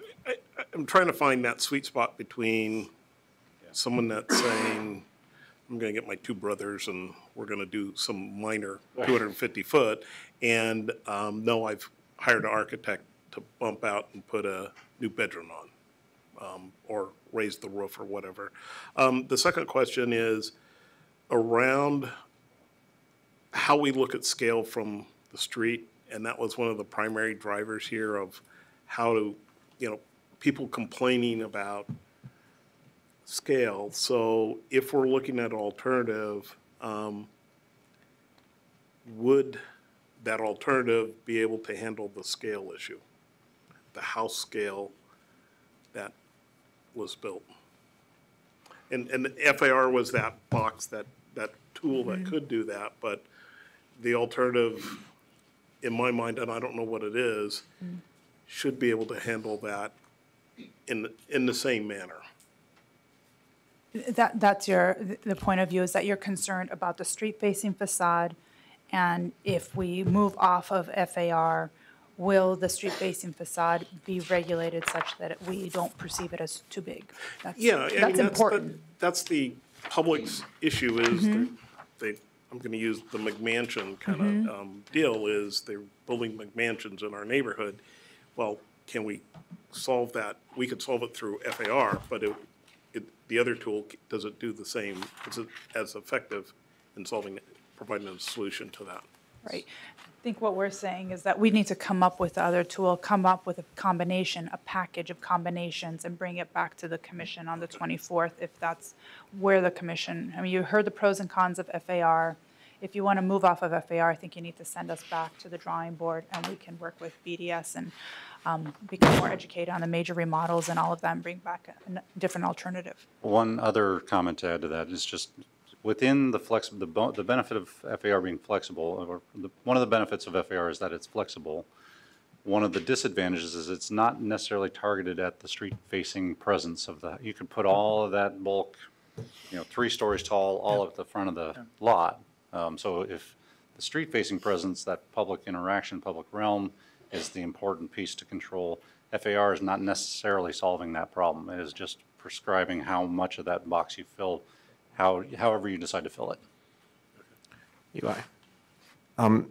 First, on the existing house addition, I just want to make sure I got it right. If you have a 1,500 square foot house, you could do a 1,000 square foot addition, right? Just by right. You can go 200 beyond that or 250 beyond that. So if you exist, I think a lot of the times when you say lots of homes, the starting size of the house is more like starting size of a house from 80 years ago, then you could do way more than 250 square feet. This only triggers if you're exceeding the 2,500 or whatever it is with your addition. And then for the, for the FAR discussion, Can I clarify how that would work out? Sure, If you have a 1,500 square foot house and you come in for a 250 square foot addition, BDS won't ask you for the floor area of your whole house. They're just like, it's 250 square feet, Right. exempt from FAR. If you're coming in for a 300 square foot addition or a 500 square foot addition to a 1,500 square foot house, that provokes the question of, I need to see your plans. So that's Correct. how the implementation works. Right, Yeah. okay, thanks. And then for the FAR, I'm interested in sort of the brainstorming on option 9. I think that the idea of, if we stick though with just existing tools, if you allow just 2-story houses, and I think we should allow 2.5-story houses in these zones, and that's, and 2,250 is currently the base footprint allowance. You're already up to a 4,500 square foot house. So it really, we lose the opportunity to incent other housing types if you're starting from that base level.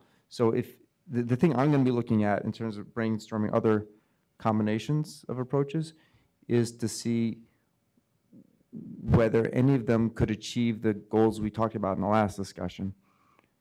Because if the discussion comes down to, well, you can get a bigger floor area, a bigger footprint by having 2 units or something like that, or a bigger height for 2 units, then that's not going to make any difference if you can already build a really big house under the basic constraints, whatever those are. So that's the puzzle I'm trying, that's why I was asking about the living area question, because that is measured with accessory dwelling units right now. I don't know how that's gone, you would know better than me. But I'm trying to figure out because for me, this is the big trade-off, is like, can we provide some incentives that we're trying to provide in this code update versus the challenge of regulation? And if there's no way to incentivize some of the more diverse housing types that I think a lot of us want to see, then we might have to be willing to do a little more time on regulation side. Ben? Essentially, I had the same question that Andre had, so I'm just going to provide a little bit of commentary on that. In paraphrasing a lot of the comments that we heard about concerns about the scale of the homes, it really comes down to what you can see from the street, in my mind. So FAR was the tool that we used, and I think it was probably a great way to get to the discussion where we're at in terms of size and what gets incentivized, et cetera. But I think the key issue here is what kind of impact you have on the public realm.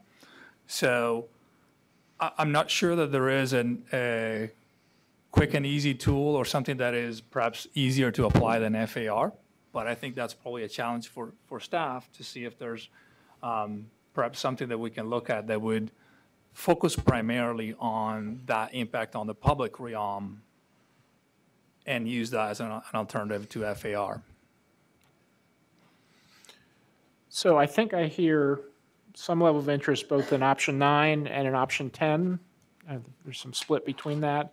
Is it fair to ask staff to go back and develop both of those further and bring back a choice for us to look at with these more fully fleshed out? I think so. It's challenging, but I think so. I think we can look at the numbers Morgan was pulling up. We can get up to speed on the major remodeling and the definitions and where BDS is going with that for the demos. So that'll help us ascertain if number 10 is worthwhile or not. So if we're solving as many problems as we can. And then option 9 are things that we've been brainstorming for the last week, but couldn't quite get a package together for you today. Okay. Andres, do you want to say something?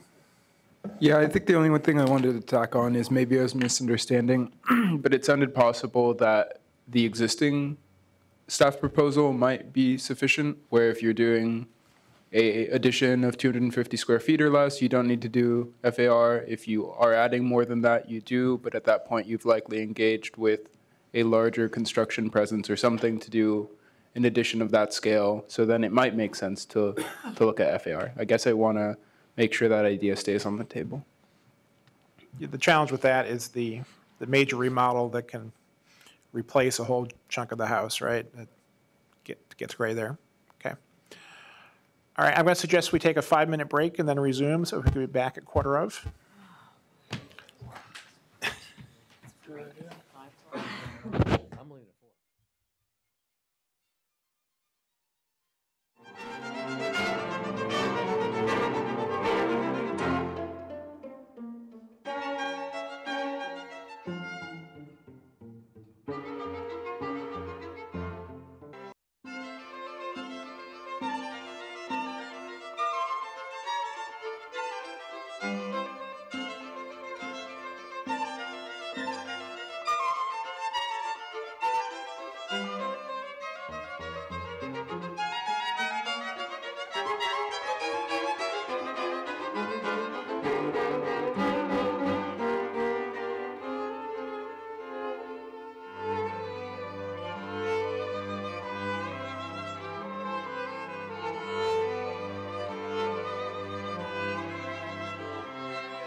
Things we have 5 or 10 minutes allocated to. And Sandra, remind me, did we want to take 1.3 and move that into the ADU discussion area? Is that what we agreed? Or do we want tech? Yeah, so Ben, if you don't mind, we're going to hold that one off until we get to the ADU section. So let's go to 1.2, which is 3 amendments from Ben on how we measure FAR. Staff, do you have a comment on this? Real quick one. I was actually hoping we would resolve the question around FAR, so we'd either have to cover this or No not. such luck. So, seeing that we don't have full resolution on that. Basically, in our proposal, we are proposing to exclude attics below a certain height, 6 feet 8 inches, and basements that are at least 50% below grade, if you measure all the walls combined. So the potential amendments on the table are providing for some additional incentive for thicker walls. So the picture here is just showing an more energy efficient wall construction, which they're generally about 12 to 14 inches thick. Because we measured the outside walls for FAR, the idea here would be to provide some benefit for thicker walls. Excluding slope attics less than 8 feet tall. So the picture on the right there, the red arrows are approximately an 8 foot tall ceiling height. So we would be excluding the areas to the left and right of those arrows. The blue arrows are showing the 6 foot 8 inch height in the attic. And then the last is excluding basements that are up to 2 feet 6 inches above grade. And Ben, correct me if I've got this wrong, but I think what you're saying is in our proposal, the house in the right-hand picture, the house on the right, which is the basement's about half out of grade, you would prefer the basement to be sitting lower in the grade. Is that right? Deeper basement? Not yes. projecting so high up. Yes. Okay, so you want to speak to amendments? Yeah, just generally, I mean, I think that these 3 are basically trying to incentivize the behavior that, in my mind, you want to see. The first one speaks to, incentivizing or not penalizing having more energy efficient construction. So that is a thicker wall, like you mentioned, 12, 14 inches. It's becoming more, you see more of that, especially in passive house or, hyper efficient homes. The second one, similarly, to incentivize the use of attic space and not have that being, trusses and not being utilized. And the third one, I think, really stems, the 2.6 is really more in terms of the habitability and usability of the basement itself. It allows you to do some windows that make the space in the basement a lot more habitable and, have more light and air and, more decent size windows without relying too much on wells. That's where it comes from. So I may have had the third potential amendment wrong there. So if we're looking at these two houses, this is where staff's proposal is basically it's about a 50% of your basement has to be below grade. I thought what you were saying was No, yeah, so that, Not to be counted as FAR, right? yeah, so my thought was to now count the 2.6, basically the top of the basement, those 2.5 feet that are above the grade level. So on a 9-foot ceiling, you still have, 6.5 that you count. If I'm getting this right, the staff's being more generous towards basements than your proposal is. So I think, if I heard Ben right, he'd take the figure on the right and make it even a little taller, right? I see. Not shorter. Or less underground, not more underground, right?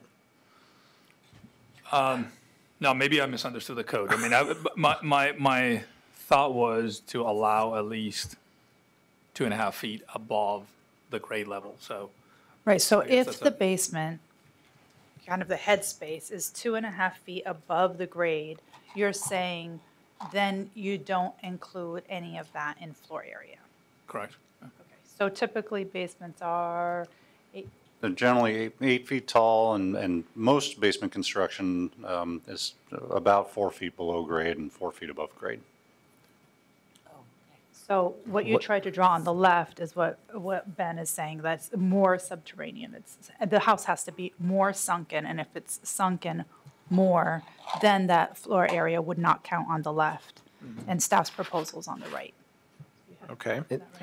And are you excluding all of your basement from the calculation or just the portion below? Yeah, grade? as long as it qualifies, meets that 50% number, then the whole basement gets excluded. So Ben's is more restrictive in that So, case. So you'd like to withdraw it? so I think it stems from misunderstanding how the FAR was calculated, so I would take You're take them withdrawing out. it? Okay, number 3 is withdrawn. Any discussion on 1 or 2? Teresa? Sorry, And then Andre. my question was on 3. So if you built in some crazy, weird way a 20-foot basement, then you could have 10 feet above ground?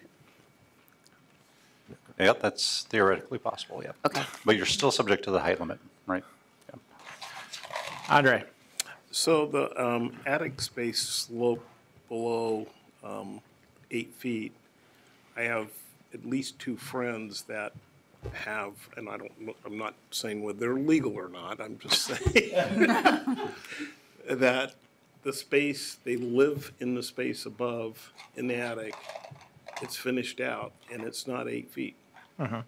And they consider it part of their home, and I'm concerned that from my standpoint, I like their houses and I like the space, but that space is usable. I mean, I understand the last couple of feet, but the other space is usable from I think a lot of people's standpoint. So it's free space from an FAR point of view. It's free space from an FAR standpoint, and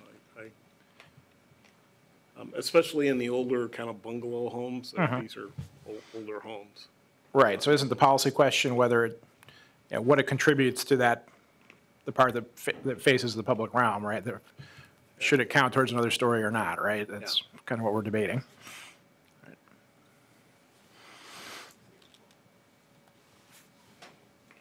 So I haven't heard any strong comments in either direction. Let's just do a quick thumbs up. Take both together, yes to amendments 1 and 2. I want to split them. We'll split them. Okay, let's try number 1. We got 1, 2, 4, 5. Okay, number 1 passes. Number 2. I don't think number 2 makes it, so. Go ahead. And then Kat brought in a number 4 in her comments, which related to floodplain. I guess By saying they don't count towards your. we may not need to dive into this now, but I am generally supportive of her comments on floodplain. Isn't floodplain somewhere else, or am I misremembering? Am I wrong? There's 2 floodplains, you're correct. 2 It is places, but here. there's one of them is here and the other one is somewhere She else. says, new amendment, exempt basement area below the floodplain. If a house is built at an elevated height by utilizing a tall basement, then the basement should not count towards FAR. point being to encourage homes in the floodplain to be elevated, which the building code requires already, right? Okay, how do we feel about that? So the building code requires it, so What is the wording, did you look, is, The building code requires that everything except garage, driveway, some storage, and a door be above the floodplain level. So my inclination on this is to support that kind of change, but to also acknowledge that, as I've heard, that there may be some future code discussion about what you're allowed to build in floodplains.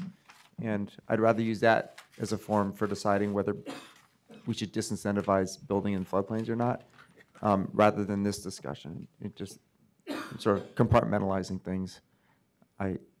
So I'd be inclined to go with Kat's suggestion on this, so you're not counting that against your FAR, and with a little asterisk that this does allow people. I mean, we could use FAR as a way of suppressing development in floodplains, but I think that should be a separate discussion. Be a more direct approach to that. More direct down the road. Thanks. Andres?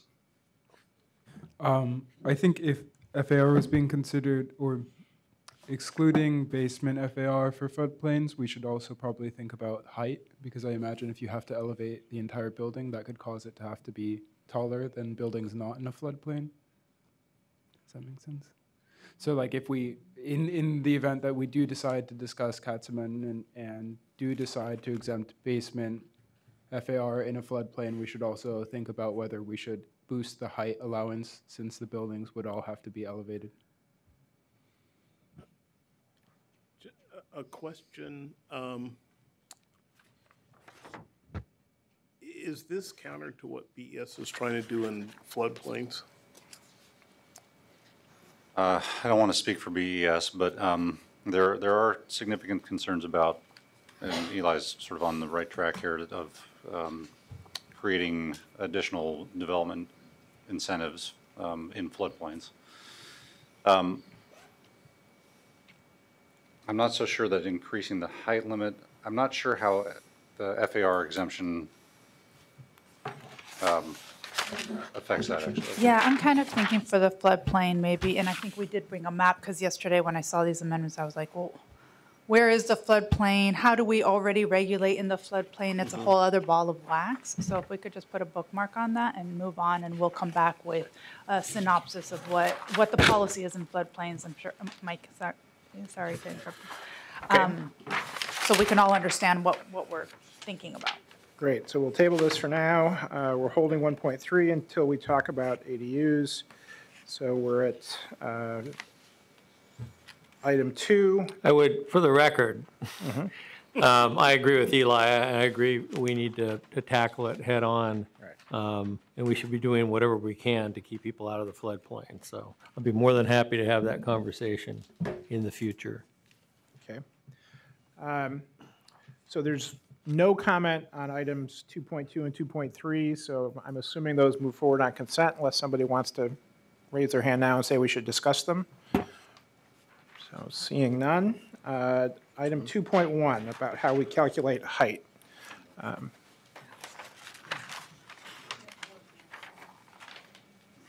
So we're skipping, we're skipping the ADU discussion, so yeah, here we are. Well, okay, so this is another potential amendment introduced. So the proposal, I guess what's important to get you sort of situated around this very confusing diagram. We're looking at the side of a house on a downsloping lot that's going to the street. There's the high point and the low point measured around the house.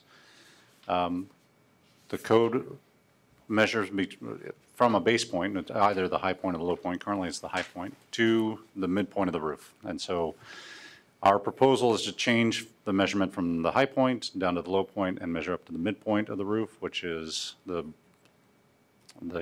proposal here, which is this height. The amendment would take the average between these two high and lows and create an average grade point and measure to the midpoint of the roof there, which would be this middle measurement. So just to clarify also, when you're measuring anything, and in this case, when you're measuring height, you're measuring from somewhere to somewhere. So we're not talking about, we didn't see any amendments about where we're measuring to. So this whole conversation about is where you're measuring from. And like Morgan said, we're proposing the low point because it takes it from the back of the lot, generally, to the front of the lot. Because most sites slope upwards from the street. Okay, Ben, you want to speak to your amendment? Sure, this is a way of calculating height that is fairly common among other jurisdictions, and I think what it does is kind of, it provides a midpoint between, obviously the high point and the low point, and it's kind of more of a way of splitting it in the middle. It kind of goes along similar lines of how the roof is measured at the midpoint. So I think it's perhaps a more fair way of calculating height, especially in steeper size sites. Andre and then Jeff. So on steep slopes where you have viewpoints, so how would this affect? I have an existing house above. Someone comes to build below me and they would then be able to protrude into my view? First of all, it's not an adopted city policy that we protect private views. Okay. So we do protect public views, and you just had all the conversation yes. about Central City and the view corridors, and I won't get into that. So we don't really take that into consideration. One of the thinking behind our proposal is that we have seen High Point manipulated Yeah. in such a way that and we've been appealed to the Land Use Board of Appeals on it because we've seen people come in and do a fake retaining wall and basically mounding up a bunch of dirt within 5 feet of the foundation, increasing the height, basically, creating an artificial high point on the site where the rest of the site is low, and then there's this retaining wall and an artificial high so they can go higher. And Luba told us they are right, that's how you define height, and you should fix this. And our way of fixing it was like, well, what if we did the low point, because we are concerned about the street-facing facade, and usually the low point is towards the street-facing facade, and if somebody wanted to manipulate it by putting retaining walls, so be it, because it's gonna cover up more of the street-facing facade, and it'll be less visible. So that was the rationale behind it. Jeff? I just had a question on where you're measuring to. So the current code, you measure to the top of the roof? Or just walk me through Midpoint. what's current and what midpoint, how do you measure midpoint under each Okay, proposal? so where you measure to, the top point, depends on the type of roof you have. Most roofs are gable roofs, the triangle roof. Okay. In those cases, we measure. The highest point. We measure to the midpoint, so You the measure to the average midpoint, point okay. between the high and the low of that roof. So under our current height limit, we measure to this, oops, let me use the drawing, the proposal. We measure to the middle of that gable roof line. Right. That makes sense? If it's Yeah, flat but roof, then you have current and amendment, and they're all different. What's, that's all where we're measuring from. So the current is the high point, which aligns here. okay. I'm talking about where you're measuring to. The graphic's not really showing Yeah. what the height measurement is, it's showing what the potential height, ultimate height Yeah. could be. Yeah, they're all 30 feet. Right. So that's, so Yes. currently you measure to the very top of a gable roof. No. No, You measure the we midpoint. always The measure to midpoint. the midpoint, Midpoint, and and that's- that's not changing. Right. And that's not changing. And is that changing in your proposal, Ben, or no? So, No, So I think Okay. what's this diagram is showing is the maximum height that you can achieve. Yeah. It's not what is, so what Okay. measures from is at the bottom, but what you, I at the see. I top got is you. I really got you. Okay. as high as you can go. thank you. That clarifies my Yeah. confusion. And I've been on the neighborhood association side of watching this height manipulation occur, so I suspect that the staff proposal is probably very much favored by the neighborhood associations.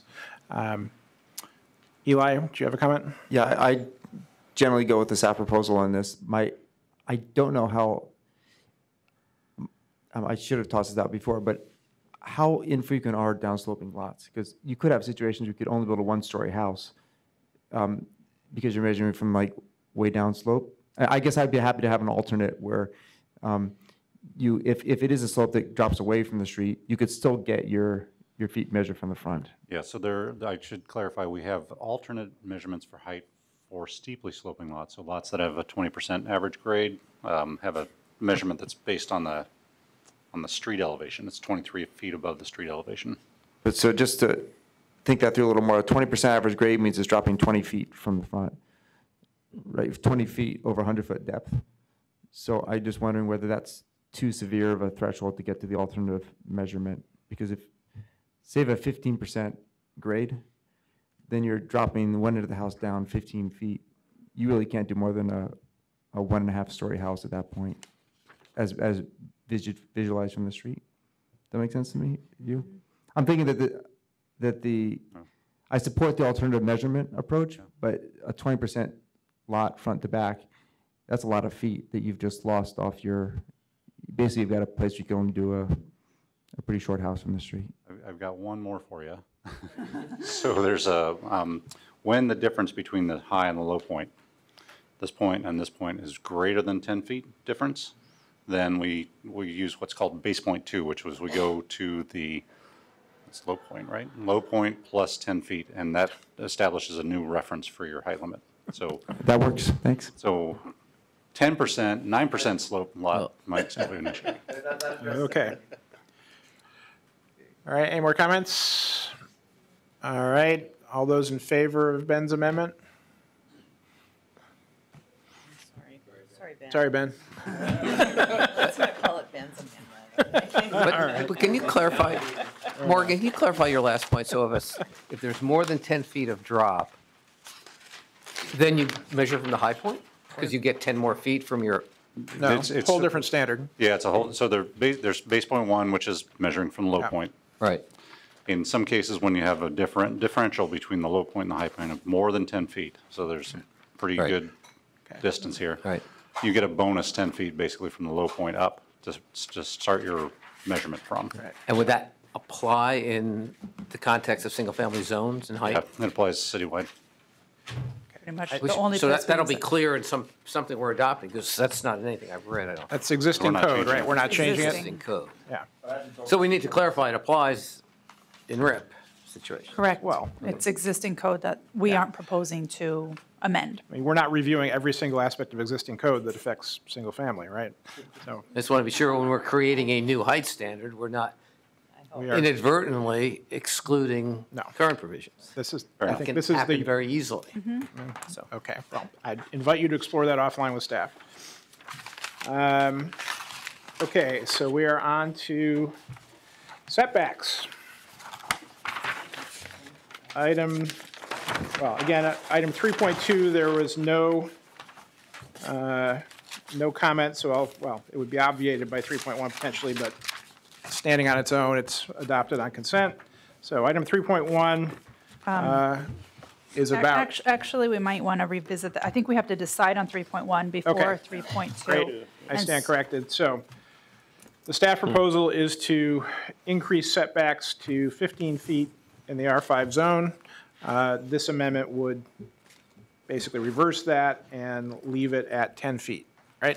Correct. Okay. The front setbacks in R5 zone used to be 15 feet, and we observed a lot of houses are at 15 feet, not more. When did it change? 1991, I think? Yep. 1991, it changed to 10 feet. And so in our public involvement period, we heard a lot about scale of houses and how big houses are and how setbacks are big or small.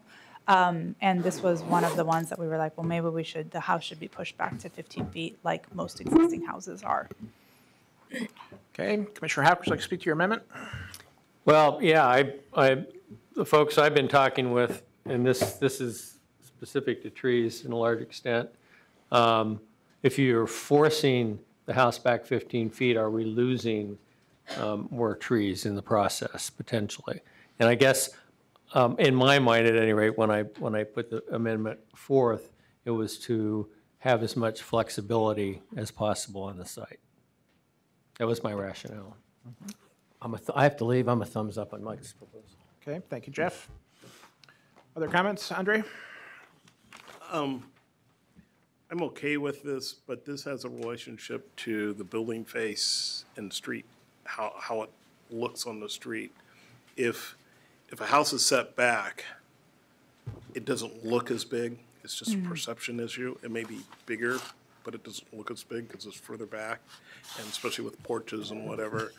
If it's right up on the street, little houses can look big. So it has a relationship to what you come back with about how the facade of the house looks. And so I'm supportive of this, but I'm also hesitant You're supportive of the amendment? of or the amendment, yeah, to put it at 10 feet, To decrease it? decrease it. But then if the massing of the house front is really large, then I'm gonna want to push it back. Because then we've not solved the problem, at least in my view. Okay, I have Eli, Teresa, Ben. Well, I support the 10-foot as it was before this code amendment, and it's partly for the reasons Mike described, and also I just like active street presences and the opportunity for larger yards in the back, whether it's for trees or playing or whatever it might be. Yeah, I was just going to say I support it because it also leaves some room in the back for that ADU that we want. Good point. Well, this being just a straw vote, this might be one of the things that we come back to once we see the full picture, because I agree with Andre, this is connected to the scale. And although I'm intrigued by Mike's amendment, I think there may be ways that we can fold it into the current proposal by allowing, exceptions for trees. So making sure that we don't force it if there are specific reasons. I'm interested in keeping the 15 simply because I think it goes towards that kind of relationship that you have between the house and the street.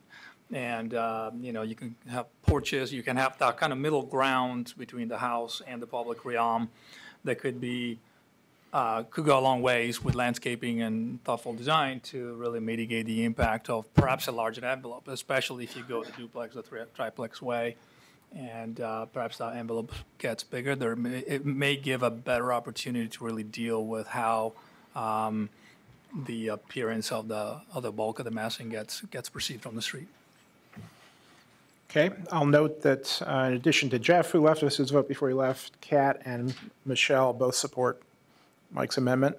So any other comments before we vote? All right, supporting the amendment to retain the 10-foot setback. So I have 5 in the room and 3 not in the room, so I think that's adopted. 6 in the room. Pardon? I think it was 6 in the room. 6, okay, Not yourself. great. And actually, I'll go back and restate that whatever we wind up with, I'm personally interested in having as much flexibility on the space to allow for the landscaping. For example, we're quite a ways beyond 15 feet actually in our situation, but we have huge amount of landscaping that the public interacts with directly. So it's not so much where our porch or stairs are, it's the public realm is actually a green space that we've created. The more we can do that sort of treatment, I would like to see, whether it be trees or other landscaping. Okay. All right. Thank you. Let's move into section 4. Can we do 3.2?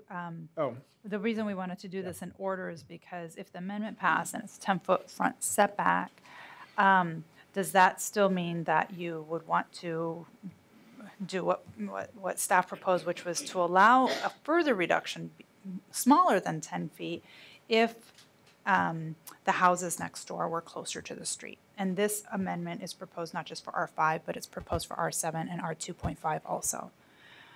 So just for reference, our R7 front setback is 15 feet. Our 2.5 is 10 feet. So this would allow houses to come as close as their neighboring house. Andre? So if someone was at 5 feet, they would be at 5 feet? Correct.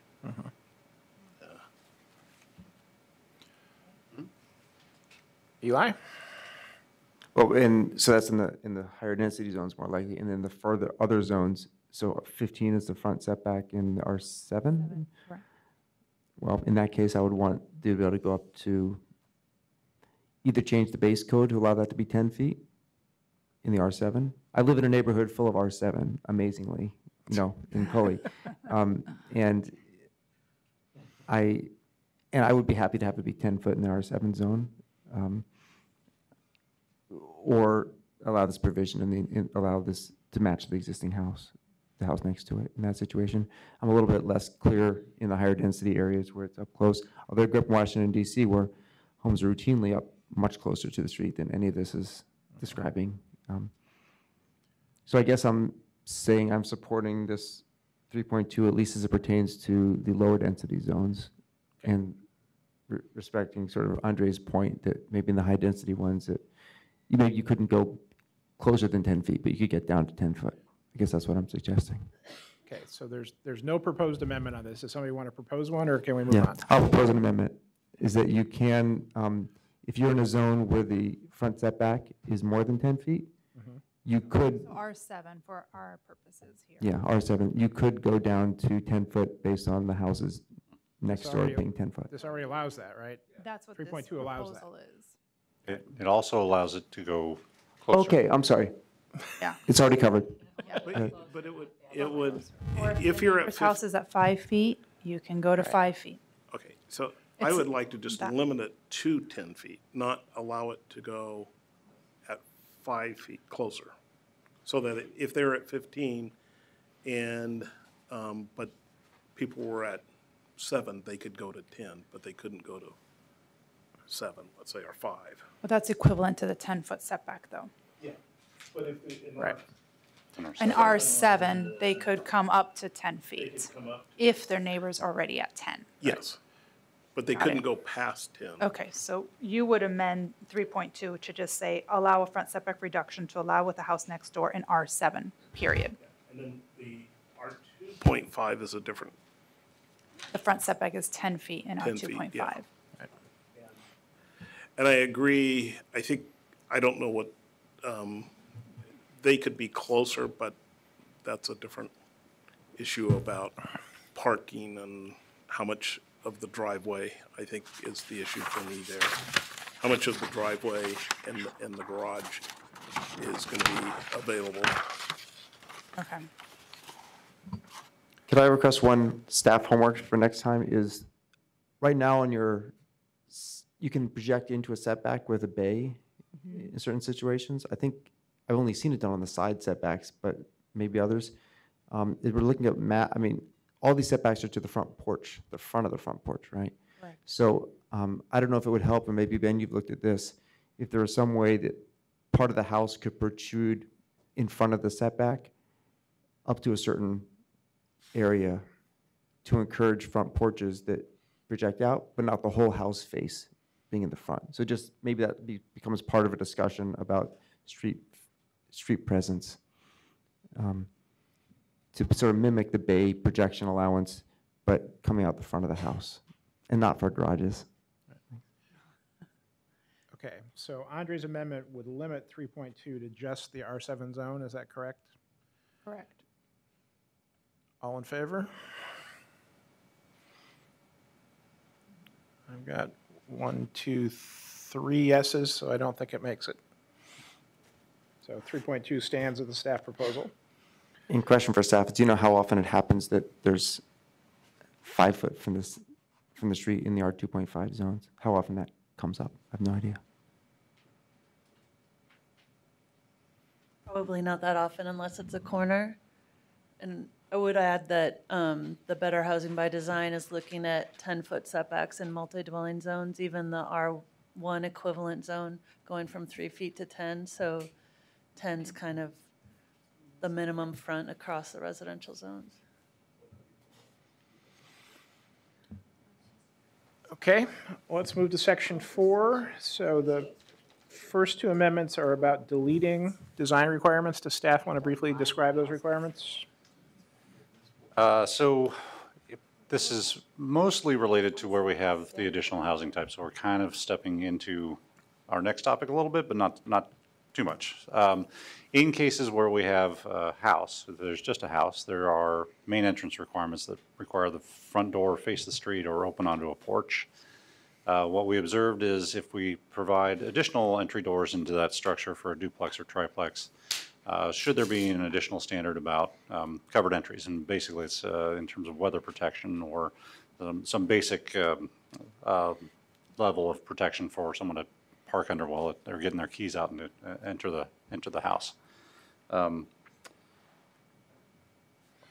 just stop there and we'll just work through Amendment 1 if that's all right.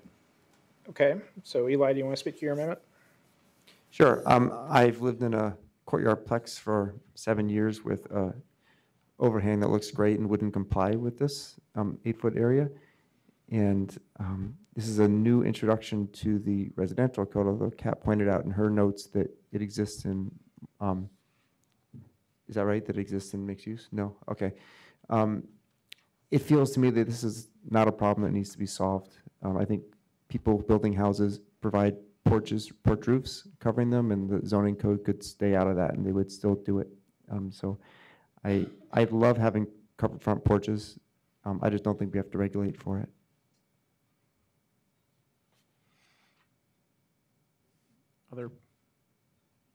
Other discussion? I'll note that Commissioner Schultz said that this is required in the commercial zones, and she's okay with adding it to the residential zones, meaning she supports staff's position. Okay, all those in favor of Eli's amendment? I've got 4 up and 2 down, so I think that passes. All right, so the next one is currently, and I think since 1991, we've had a standard for corner lot duplexes that requires the main entrance door to face separate streets. So previously, it used to require that the garages also face separate streets, but we had challenges with PBOT requirements. So now it requires that only the front door for each duplex unit face a different street. And so the top pair of pictures is showing how that generally is supposed to apply. This house has its front door facing one way. This side of the house has its door facing the other way. The image down here is just a duplex on a corner that both doors face the same street, and that looks okay. Here's another example of a duplex. It's hard to see, but this door is facing one direction and the other door is tucked in and facing this direction. But again, it isn't really meeting the intent of each side reading as a separate house. So I'll leave it to that. So my pitch for it is that the one on the bottom right is someone gaming the current code to poor effect. I think usually just based on market considerations, people will put one door facing one street, one facing the other, as they did in the upper right. And we allow mid-block duplexes, or let's say historical mid-block duplexes, oftentimes have 2 doors facing the street. And you could build a single-family house with 3-4 doors facing the same street if you wanted to, and that would be code compliant. So this has been on the books for quite a while as it is. I think it's solving a problem that doesn't need to be solved. And when people try and orient the house to comply with the current code, where you can only have one door facing each street, they end up creating these ugly things that are just contrived to comply with code. And I'd rather just let them build it. I don't think it matters that much where the doors face. Ben? I think this amendment would basically help designing a house that fits better within the context. You know, you could have 2 completely different streets for whatever reason, or for, topography or any other reason, and it basically allows you to put the front door where it makes sense, rather than where it's mandated to be. Mm-hmm. Andre? This seems to me, while in a design sense, it may make sense to allow 2 front doors, when you read the testimony, there seems to be a dislike of the duplexes, triplexes, and things. And Katie said before, not the ADUs.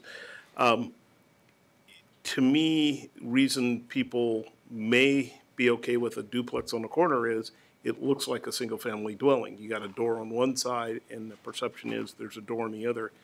It's still a duplex, but there's that perception of it's a single-family house. We seem to be wanting to fly into that and potentially, well, now they're gonna allow duplexes, and it's gonna look like a duplex. I don't know that I'm not in favor of this, because it seems to me we're saying to the public, we're not really concerned about your perception of a duplex or something on the corner in terms of design. And I know this is more of a design standard than something we probably ought to regulate, but it's, it seems to me there's enough controversy in this, and picking on one of the issues that they're truly seem to be biting on is a concern for me, and so I'm not willing to kind of poke them in the eye one more time on this issue. But we're going to allow triplexes on corners, which will poke them in the eye anyway. We are, but it's just like throw them a bone. So it's, Okay. and I get it, you know, it's probably gonna pass, but I just wanted to express that, you know, you have a public that's, from my perception of reading, is not against ADUs but is against the perception of these other building types. Okay.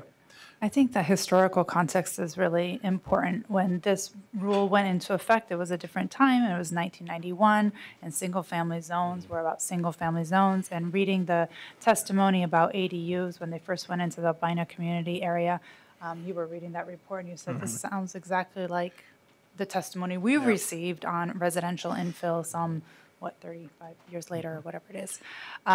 So this regulation was meant to be, oh, these are single-family zones, put the doors on either side, so they both read as single-family. Now, in the context of the A overlay and allowing triplexes and multiple ADUs, maybe that's not as important anymore. Okay, other perspectives? All right, all those in favor of Amendment 2? 1, 2, 3, 4, 5, 6 in favor, so I think it carries. All right, moving on to 4.1. Kat's not here, so maybe staff will explain the current code of the amendment.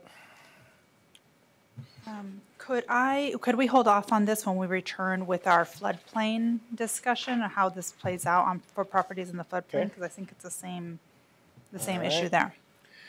Okay, so 4.2 and 4.3 had no comments. 4.2 extends how far eaves can project into the setbacks, and 4.3 basically says when there's an alley, the parking has to be accessed from the alley, right? Yeah, So- we were going to do the alley with parking. Okay, so we'll hold off on that. Anybody? There are no amendments on 4.2, going once, going twice. All right.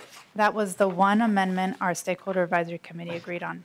I just need to- All right, so now we're in ADUs. You want me to kick this off, Chris? Sure, please. So this one is interesting because, there's a bunch of details here, but I think the first thing the commission needs to discuss is what is our philosophy and policy about detached accessory structures? And we wrote a code with the notion that there's a primary structure that can be larger and a detached accessory structure that needs to be smaller. And a few years ago, you did some code amendments and City Council passed them, and one of the big pushes there was to treat the detached accessory structure the same regardless of what it's used for. So if it's a garage, a shed, an ADU, we treat it the same. And if it's big, it has to come out of the setbacks. If it's small, it can go in the setbacks. So that was a push last time, but either with that project, and as has been historically built in Portland, the detached accessory structure in the back is smaller than the house. Some of these amendments proposed move away from that direction. So I think it's worthwhile for you all to discuss if we still want to keep with that philosophy of a smaller structure in the back and a bigger structure in the front, or whether we care anymore. So imagine two 1,000 square foot houses on a site. Is that okay? Which one's accessory, which one's not? And remember, we're talking about the single dwelling zones, not the multi or commercial dwelling zones. So I think that just maybe is worth a few thoughts around the table, because that'll give you a basis for how to move through these amendments. Okay, comments on that? Eli? There used to be a requirement that the accessory dwelling unit be a third the size of the main house. And we got that changed to 75% the size of the main house. Because one of the dynamics that's interesting is that a lot of times the main house is pretty small itself. And we didn't want to penalize a small house's ability to create something in the back. So I fully support the general idea of ADUs being smaller than the main house. But we also have a lot of situations where the main house is really small already. The question is, should that small main house, and in this case, short main house, limit your ability to create something in the backyard? So that's my general sense, is that if the existing house is fairly small, we should let it do just as much accessory dwelling unit as another house, maybe even more, because you've got less FAR, to use that term, on the property overall. The First Amendment idea here is not what I'm totally wed to, but I think that having a once the accessory structure is behind the main house on the lot, it's less visible from the street just because it's behind something else, and you've got an angle of sight. You don't see it as much, even if it is taller. And so I don't think it's that much of a problem if you have a one-story house in the front with an ADU that's up to, I don't know, up to 10 feet higher in the back, where you'd be allowed to build that same ADU if the house in the front were taller. So this is sort of a code which is definitely biased in favor of creating those backyard ADUs. And I feel like it's, in terms of visibility from the street and impact visually from the public realm, just the fact that it's behind the house makes it feel like less of an impact. And I'm willing to give the small house the ability to do that and treat the ADU height uniformly in that situation. Yeah, one of the questions that I raised in my comments based on testimony we saw is that we had a lot of concern that this is going to cause 1,200 square foot houses to get torn down, because there's going to be, there's much more building potential on that lot than that house, and you don't have, I guess you could add an 800 square foot ADU, but is it equally valid to say build another 1,200 square foot house or a 2,000 square foot house next to the 1,200? You're probably still at less building area than if you leveled it and then maxed out with the house and the ADU you can build, right? So I think I'm open to a greater variety of building configurations in terms of which is smaller, which is larger, in the interests of having fewer demolitions, whatever that's worth. Other comments to Sandra's question? Yeah, that's exactly what I was going to say. And in fact, it seems to me that there was a couple of testimony, or either that or it was the same testimony submitted a couple times, but where they were saying that they couldn't put an ADU in their backyard because their house was too small and they didn't want to knock down their own house, So, I mean, I was thinking, oh, why are we restricting the size of the ADU anyway? Teresa? So in general, I support it. The thing that I think we have to be concerned about, though, is that if we allow really tall buildings that are bigger than the one in the front, then the side neighbors are impacted. And then also, when you look over that other house, you see this giant thing in the back. So I don't think that's what the proposal is, but. Are we, so you're talking specifically about potential amendment 1, as opposed to the over philosophical question about how big should a detached accessory Right, structure how much be? extra height can you put there? And I'm trying to understand, Eli, you're saying the ADU. What if it's a big shed? Is that still, you still feel like the shed should be able to be taller than the house, or a detached garage? I am, yeah. I mean, I take your point that Yeah. I am particularly interested in the ADUs back there. Mm-hmm. But I think that I would, in the balancing act, I probably would support the allowance, because I think on odds, on average, someone building a structure that large is probably going to live in it or convert it someday to an ADU. And I'd refer back to comments I made during our accessory structure project when there was an amendment at council that would have made garages easier than ADUs, and we pushed that back by saying, really it's more important to house people than cars. So I'd apply that here and say I'm okay with something taller for an ADU. I probably wouldn't be for other accessory structures. That would be a friendly amendment if you want to do it. We did quite a bit to give ADUs parity with the garages, so you Right. could put them on property lines. Let's move them past now. So I actually would say that would be a fine amendment to say that maybe, if you want to get that nuance, to say you get the full 20 feet if it's actually an ADU. So I'll take that as a friendly We're going to make the amendment. code more complex for Sandra if we do that. Yeah, it was also an implementation issue, right? When people were coming in, refresh my memory, Kristen, I think it was about when people would come in with a detached structure, it was like always having to be like, what is the use? What are Yeah. they doing? Instead of treating them all the same way. Right. For conversions, for future conversions. So if somebody did an ADU and they were this big, if they wanted to convert it to a home office and get rid of the kitchen, no can do. You have to stay an ADU. And so that was the foundation of that code proposal. I'd hate Okay. to Then go I will back not- on But I think this direction, people were very unlikely to do. Once, the issue is more, you build something as a garage and you make it into you up your investment in it to make an ADU. To think that someone would build an ADU, you're allowed to use an ADU as an office, so they wouldn't have to juggle the code to do it. Right. So I think that if you entitle the ADU at the full 20-foot height, I don't think you get people playing around with the code on that. But you would have a situation if someone built a garage with a home office above it, that it would have to be smaller and then maybe harder to convert to an accessory dwelling unit if they didn't have the money to put the kitchen in right away.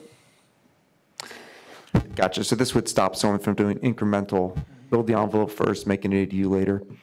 And I'm for simplicity, so I'm happy to leave Eli's amendment alone without a friendly amendment. Chris? Joe? Just a comment on this part of the discussion, just go back to our three big priorities.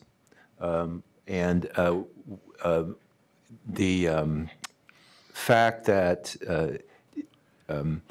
I remember taking the ADU project through City Council, so we're going to relitigate issues that are not necessarily central to the purpose of residential infill. And I can just remember how much time we had on this very discussion with Commissioner Fritz and others. So Right. just make sure it's really worth it to bring this back in. So just to respond to that, I mean, the one here that really stands out to me is Amendment 6, which is to not apply the new .15 FAR restriction, to not make it harder to build an ADU than it is today, right? So that resonates for me. Andre? This just seems like complexity for complexity's sake. And I'm struggling with, I understand we want to have more ADUs and especially in neighborhoods, maybe East Portland, where you have a very small unit and you could build a bigger unit behind it and that may work, or some places, but I'm struggling with this idea that it's just complexity and we're making it, maybe it's great for the developers, but it's for the, we keep talking about, this is for the families so they can build one, and it seems like, oh no, we're gonna put another set of code on top of you that you've got to figure it out. And maybe it's not. Maybe it's pretty simple and everybody can figure it out, but I'm also concerned about the neighbors. It's not what you see from the side, from the front, but what do you see from the side and the back? In terms of, what is that? Your neighbors now have a potential giant house on the side of them and in the back of them. And in just today's environment, that's probably a neighborhood fight coming up down the road. So it just seems like it's a little bit intrusive. Eli? To Joe's point, doesn't the current code does allow it to be 20 feet regardless of the size of the main house, right? So I'm not saying city council won't relitigate it, but if we passed amendment number 1 I proposed, we'd be back to what the city council approved last time around. Yeah, and I didn't mean, what I was just trying to remind us is we got an ADU package, we've negotiated sticking with it as part of the testimony I heard. That may be good advice from the testimony. So it's consistent. Okay, so let me try and take this in pieces. So Hold on a sec, Chris. I think, because there's a little bit more on the table, and we jumped over one of our topics when we were. right, there's a transfer piece there. Yeah. So real quick, just in terms of where our proposal is, we got an FAR limit that's separate for detached ADUs. It's that 0.15. We've been talking about the additional 4-foot height limit over the primary house, allowing the basement ADU conversion of any size and requiring a covered entry. And these other two have to do with when ADUs are allowed. But just going back to that last issue about floating the FAR across the site. So bear with me.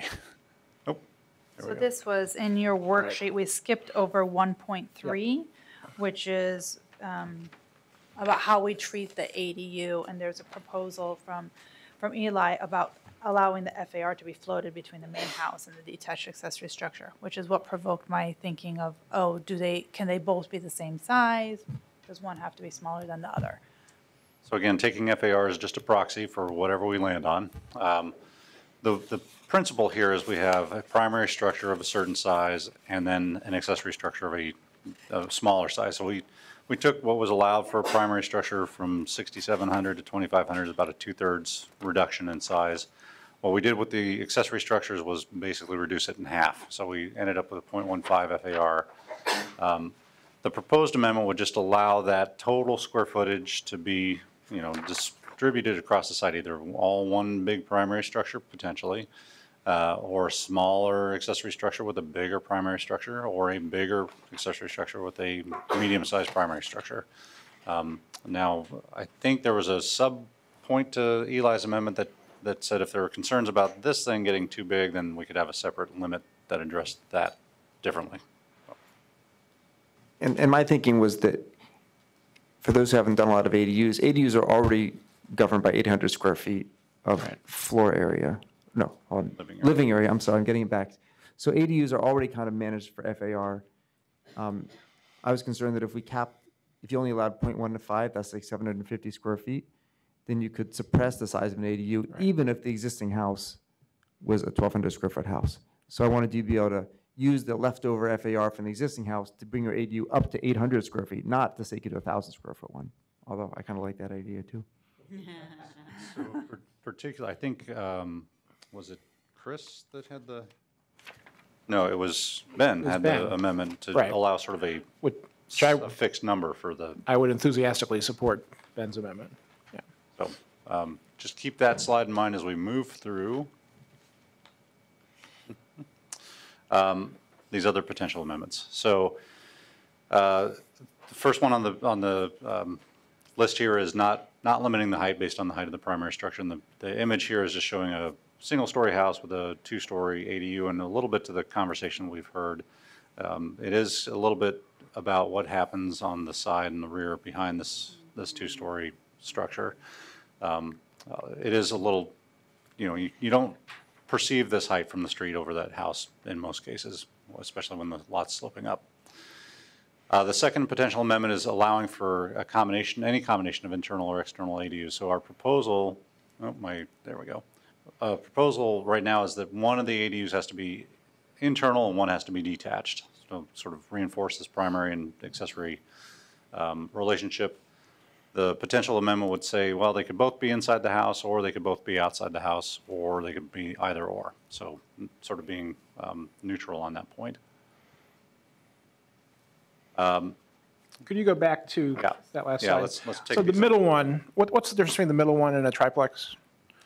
That's an interesting question, Chris. It's sort of the same question we had about the duplex, right? Right. So that far right hand, the ADU inside the house with, or a duplex with a 800 square foot, half of its units. That's just how it's described. Could be SDCs. And also could be, I mean, for our growth modeling and what we did in the comp plan, when we had a single dwelling site that could be subdivided into 3 and have 3 households and 3 houses, we considered that redevelopable for purposes of our growth scenarios. For a triplex, if we basically allowed triplexes everywhere, I'm curious to talk to our comp plan team about how that would play out with transportation modeling and impacts. ADUs don't count that way because ADUs are limited to 1 household. And that was our primary finding during the ADU conversations, that it's still a family plus 5 non-related persons, not 3 families plus 5 and 5 and 5 non-related Right. persons. So that's a very wonky. Eli? And then Ben? Well, I think that's an unfortunate way of planning based on the family definition, because it bears little resemblance to how these spaces are used. To think that a duplex has 2 households and ADU, house plus 1 ADU has 1 household. I hope that's not the basis for transportation planning. And I'll make a note that on this, just that these are pictures of 50 by 100 foot lots, where I think you, in practice, can very rarely fit 2 detached ADUs in the backyard like that is showing. I live in a neighborhood of, a third of an acre lots, and I think they're placed. That's part of my thinking is that there's probably plenty of reasons where it's impractical to do either both ADUs inside the house, because houses aren't that big, older ones, or 2 outside. But in some situations, it makes a lot of sense. And so lower density neighborhoods, there's some pretty backyards there. It might work there. Ben, then Teresa? In the interest of time, I'll follow up with staff. It's a kind of a down in the weeds question. Teresa, then Andres? Okay, so my only question is, those ADUs in the back that are detached have a little white line in between them. What if they were attached to each other? Is that okay? I'm going to defer to Shannon on this question, if that's all right. We have to change the code to make that okay. Wait, to do 2 attached ADUs? We don't have that housing type right now, so we would be inventing a new thing. I think we'd want to talk with our building folks also about, is there a firewall in between? How would it play out across the bureaus? I think one of the things that we've done in, the past 20 years is develop an ADU program that's, renowned throughout the nation, but it's really been not just what it says in the zoning code, but it's how the building code treats it, how all the bureaus treat it. So this would be inventing a new thing so that they all have to figure out how it works with all of their Right, systems. and so a comment I'd like to add is that, while I appreciate Eli's attempts to keep liberalizing how we do ADUs and make them easier, there is sort of an understanding of how ADUs, detached ADUs work today. And I see some attractiveness to basically, in RIP, messing with the main structure and then basically still allowing that same detached ADU, make it neither harder nor easier, but basically saying, you can do the new things with the main structure and you can still do the ADU.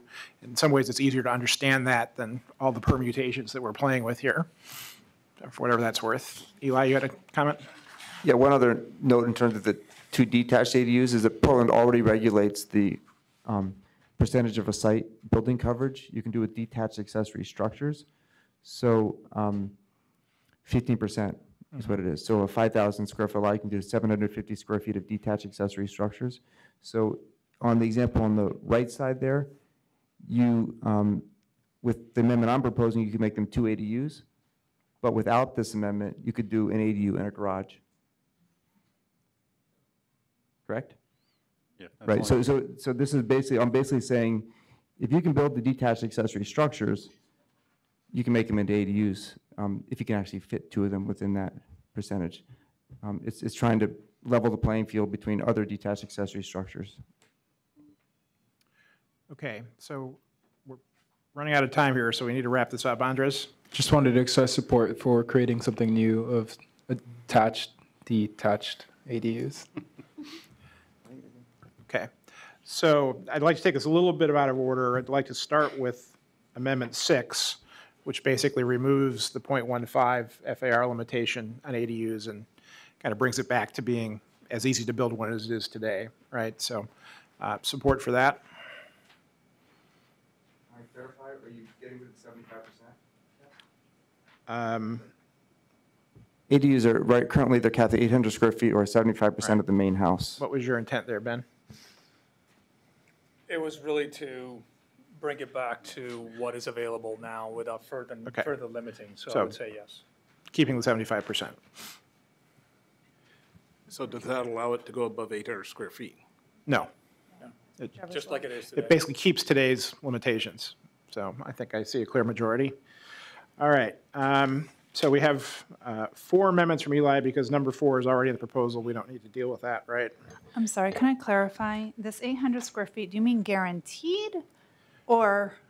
I mean, we're removing the .15 FAR limitation. Okay. Right.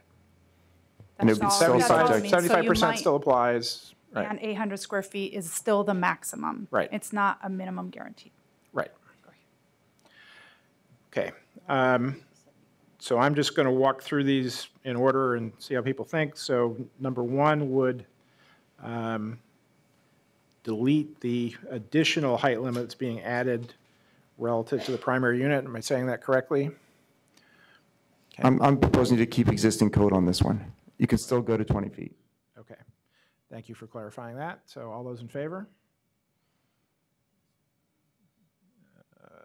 We got 6, that's a majority. Allow any combination of internal detached ADUs as long as they comply with the FAR caps. So that's the diagram that Morgan showed, which is all the flavors. All those in favor? So I've got 4 yes and 2 no. Okay, that's interesting. All right. So that passes. Pat did weigh in on this. This is number 2, right? She said, yes, while I see how this allows flexibility for historic homes, I don't see how providing flexibility for all homes disincentivizes historic homes from utilizing this flexibility. So what? Oh, she's what- referring to our comment underneath the amendment, which says this is currently only proposed as an Right. incentive for historic resources. But I think she's supporting the staff proposal, right? So that would be. No, she's supportive of the amendment. The amendment? Okay, all right, then it's 5-2. All right, okay. Delete the requirement that internal ADUs can only have one door facing the street. All in favor? See 5 in favor, so that passes. And Cat was 6. Okay. Revise accessory dwelling unit to change language stating that they are always smaller than the primary unit to generally smaller, since they can be equal to the size of the main house if it's a one-story This is a house. clarification, a clerical thing. Okay, so staff is basically supportive of this? Okay, all those in favor? All right, we got a majority. Now, we also had the floating FAR amendment, right? Can I say one more amendment on this list that I tried to make universal, but the porch roof that is currently, there's a porch roof requirement on the ADU section and also on the main house section. And when I proposed it, I meant to drop the porch roof, I proposed dropping the porch roof requirement for ADUs just as I proposed it for the single-family house. So we removed it from the single-family houses, right? I proposed removing it from the ADUs also. Okay, all in favor of that? I didn't understand. Aye. So we took porch roof requirement off of single-family houses. Eli wants to take it off ADUs as well. And it's not on them right now, but Okay, in the let's do code. the thumbs again, please. I didn't get them. 3, I got 6, so we're good. Now, the floating FAR. So that's back. We could table that for the FAR discussion. Okay. It seems hard to have without knowing that. Save it. That will make life a little simpler. Okay, all good on ADUs? All right. All right, so it is 5 of. We have one more page, which is parking, which if you're willing to stick around, I will try to make as quick and painless as possible. Okay, thank you, Anders. Everybody else good? We still have quorum. We got 7, so we still have quorum. Okay, so let me try and put some bumpers around this. There were some questions about, I'm the main proposer on this. There were some questions about what's being proposed. I'll say, first of all, I was only talking about single-family zones, not all residential zones. So we'll talk about multifamily when we get to better housing by design. And there was the question of there are institutional uses in residential zones, churches and other things. And I want to be clear, I wasn't talking about that. I'm just talking about, you know, the kind of lots we're talking about, the kind of development we're talking about under RIP. And then there are kind of 2 parts to this. So there's what we control in Title 33, which is basically whether parking is either required or allowed, or not required or not allowed. And then there's suggestions about basically curb cuts, and that gets into the province of Title 17, which is really PBOT's area, but we can make recommendations. So what I'd like to do is focus this discussion on the Title 33 issues, you know, the required or allowed, and then if we are interested in the other ideas, briefly discuss that and form a subcommittee to basically go meet with PBOT if we want to get into that. Does that make sense to people? So there's kind of a bright line after option 4, kind of, there's a bright line because that gets into the PBOT territory. So the first question is required parking, and staff, correct me if I state this incorrectly, but in all the flavors where we're allowing multiple units, we're basically waiving required parking, right? So what we're leaving is if you do one-to-one redevelopment of a single-family house, we would still require 1 parking space if you are more than 500 feet from frequent transit, right? Did I get that right? And the argument that I've made to you folks in email is, well, that's kind of silly because, you know, a single off-street parking space basically just takes a curb cut that removes an on-street parking space and then creates a private parking space. So all we've done is require the privatization of 1 public parking space, and that doesn't really align with our policy objectives. So that's my idea. Reactions, please.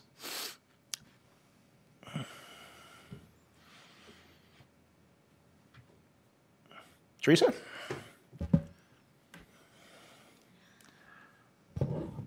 I think that in a single-family home, for a variety of reasons, people may need a car. And so allowing a parking space is great. I don't know about requiring one. Right. So this I would- discussion is requiring. Right. I would definitely not go for prohibiting. That's where I'm at this point, not requiring. Other thoughts on that? I guess, yeah, I'm for not requiring. I'll just simplify there. Okay, so all in favor of not requiring off-street parking in single-family zones? I see a full complement, I think. Andres? If I remember correctly, when this was first presented, staff explained it as part of perhaps making it less appealing to build single-family homes if it was required to provide parking. I'd be curious if removing that will significantly change expectations on what people will produce. I'm not sure that the requirement for a parking spot made or break that decision. I think it's, if there is no parking, it's probably a better outcome for the design of the house. So it's a weird way to use a disincentive to require parking. Yeah. Teresa? I think the market will decide whether parking gets built or not. Can I ask a clarifying question? This is, much of the RIP is just on a subset of the single-family zones. This requirement would be across all of them, RF, R20. Correct, that's how I That's understood it. my And that intent, doesn't yeah. trigger any noticing Because requirements. the lower the density, the less the need for off-street parking. No, is the I honest agree with it. Yeah. I'd like to cover all of them. Right. Yeah, thanks. Okay, good, thank you.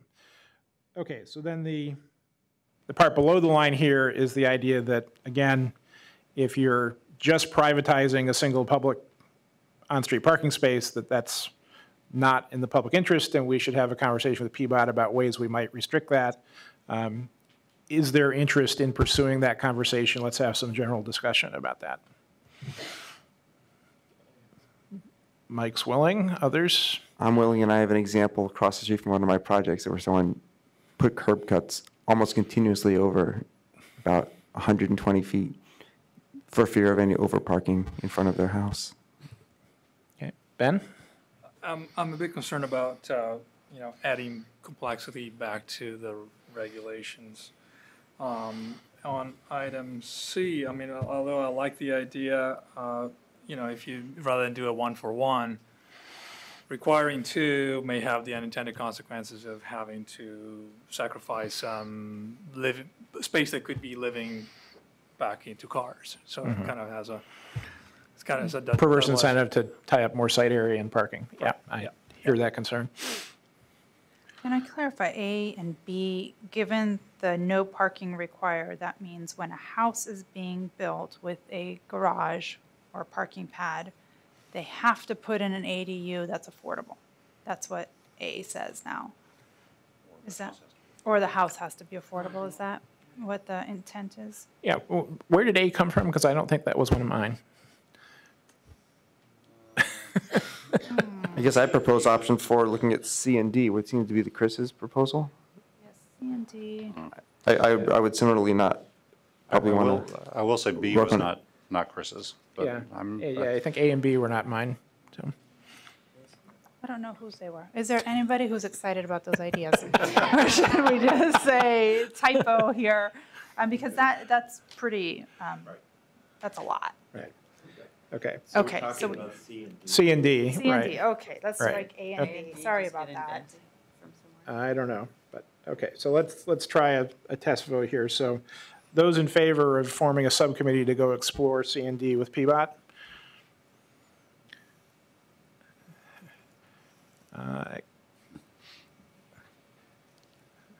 I'll qualify my thumbs up, is that I'm more in favor of D than C. Uh-huh. C is more complicated. Oh, yeah. Okay. D is- I agree. All right, I think PBOT might say it was the other way around, but, so Teresa, you wanted to talk about some more. You have an opinion or question you want to share?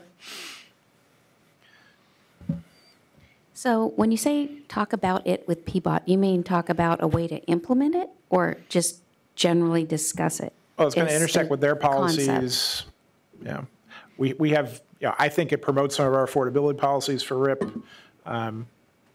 It sort of test where the boundaries are and ultimately would bring something back to the commission to look at, at the end of this Yeah. process. So, Exploring is good, but I wouldn't say I support it until I see what the results of the exploration are. Okay, Would it make sense discussing charging for curb cuts? that would be a way to approach it. So, yeah, I think if we're going to have a conversation with PBOT, we ought to look at how we might accomplish some of these goals, so. Okay, so I think I hear a majority interested in having a subcommittee go work with staff and PBOT, so we'll ask Kat to appoint a subcommittee for that purpose. Sounds like, just so we can get ahead of that, because we need to keep moving, maybe Eli, Mike, and Chris are interested in having that conversation, yeah? Can we just do that? Okay. Yeah, Okay. I'm interested. And before we leave parking, I didn't hear, did we go through option number 2, which wasn't really just an option, it's just, I want to make sure that we're on the same page with staff's proposal, the first one. Right. And under there is prioritize alley access. Were you going to go through this? Sorry. Yeah, well, I don't think we discussed that, so there were no comments on it, and that idea is basically that if you have an alley, your parking should be accessed from the alley rather than from the front of the house, right? See, Teresa? It depends on the alley, the condition of the alley, because some of our alleys are just horrible little potholed, graveled, yucco things. You don't have to provide parking anymore. Provide parking anymore. With no parking requirement, it doesn't force you to come off of the alley. You could improve part of the alley to get to your lot. Could I clarify, Is this just in the R2.5 or is this R5 also? This provision would apply to houses, duplexes, and triplexes in all zones. That's what I thought. So we could consider extending this to the R5 zone. There's a lot of R5 with alleys behind it, right? So I think staff just said it does apply. Yeah, it does. Oh, you say it does apply to R5? I'm sorry. Yeah, all Okay. zones. All zones, including R5. How about that? Teresa? Does the word prioritize mean you have to do it here first? Or you can't have your building permit? It means that the requirement would be you have to access the alley or you would have to get an adjustment. It's a not allowed versus prohibition, so you could still apply for an adjustment in those cases where the circumstances warranted that. But again, you don't have to provide parking with the new amendment. So you're putting in a house on an alley. You don't have to provide any parking at all. If you want to provide parking, then you have to come off the alley. If the alley, Or get an adjustment. or get an Or get an adjustment to put it up front. Or ask for an adjustment. So I'm not hearing any amendment to that, so goes through on consent.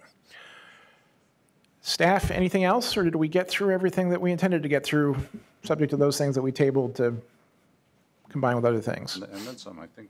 I think the restricting garage and driveways on narrow lots, we'll probably want to talk, we can talk about that on the 10th with the narrow lots discussion about those houses and attached, because, you know, wrapping our head around these decisions and how they play out on narrow lots, I think would be a worthwhile exercise. I think we got through everything.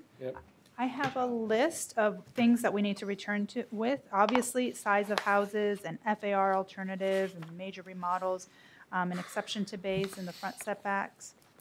Bays, quote, something projecting into the front setback. Floodplain policy and how our rules will affect new houses in the floodplain are things we need to return with. Question, given time limits, should we see if there's 2 or 3 PSC members to talk about the FAR stuff between now and when staff brings it up? Maybe staff pre-thinks it, and I'm trying to think how to get, recognizing the time constraints we're on overall, if you want to have a subset of the PSC, look at that before it comes back to the whole To group. help work that out.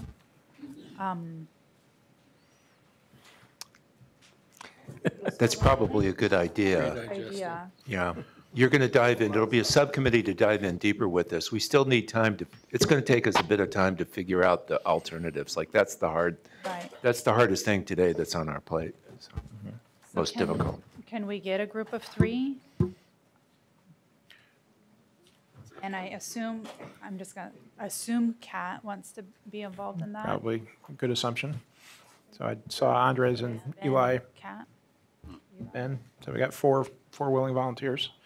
Can you put the next step slide? Oh, yeah. So the next, thank you very much for working through this today. I hope this format worked well for you to go through amendments. I think it was really helpful to get comments and potential amendments ahead of time so that we can get a jump start and you can have time to digest and think about things before you come into the room.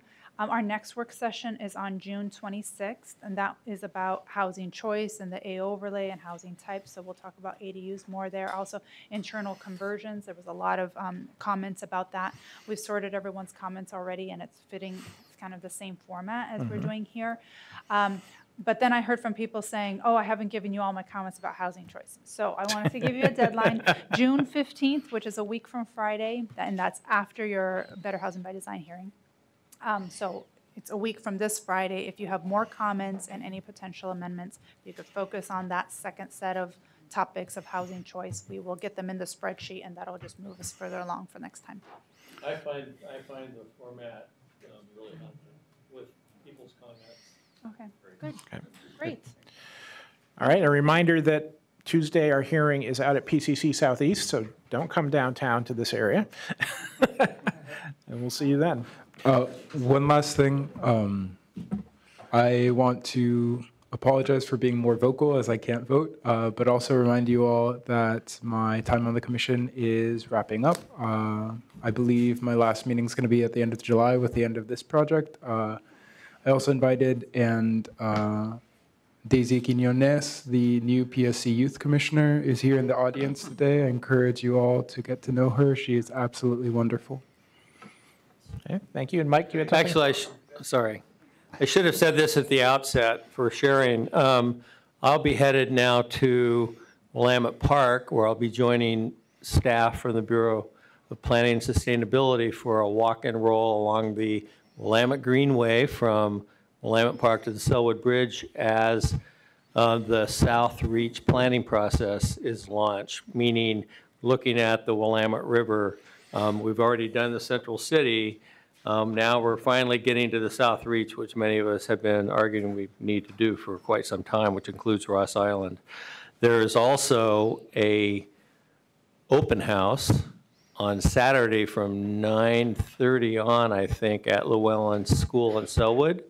And then a bunch of us will be launching kayaks from Willamette Park promptly at 10 o'clock on Sunday morning to do a paddle around Ross Island and into the lagoon, given that that is in the South Reach, and we're trying to get people up to speed with the resources that are in the South Reach. So any of you who would like to come and walk and roll in 40 minutes, or paddle Ross Island, or go to the open house at Llewellyn School, I just would encourage you to do that. I was actually asked to be there tonight, and I don't know about Saturday, actually as a PSC member to welcome the public, so. Okay. I gotta and get going. With that, thank you all for staying a little bit late. We are adjourned.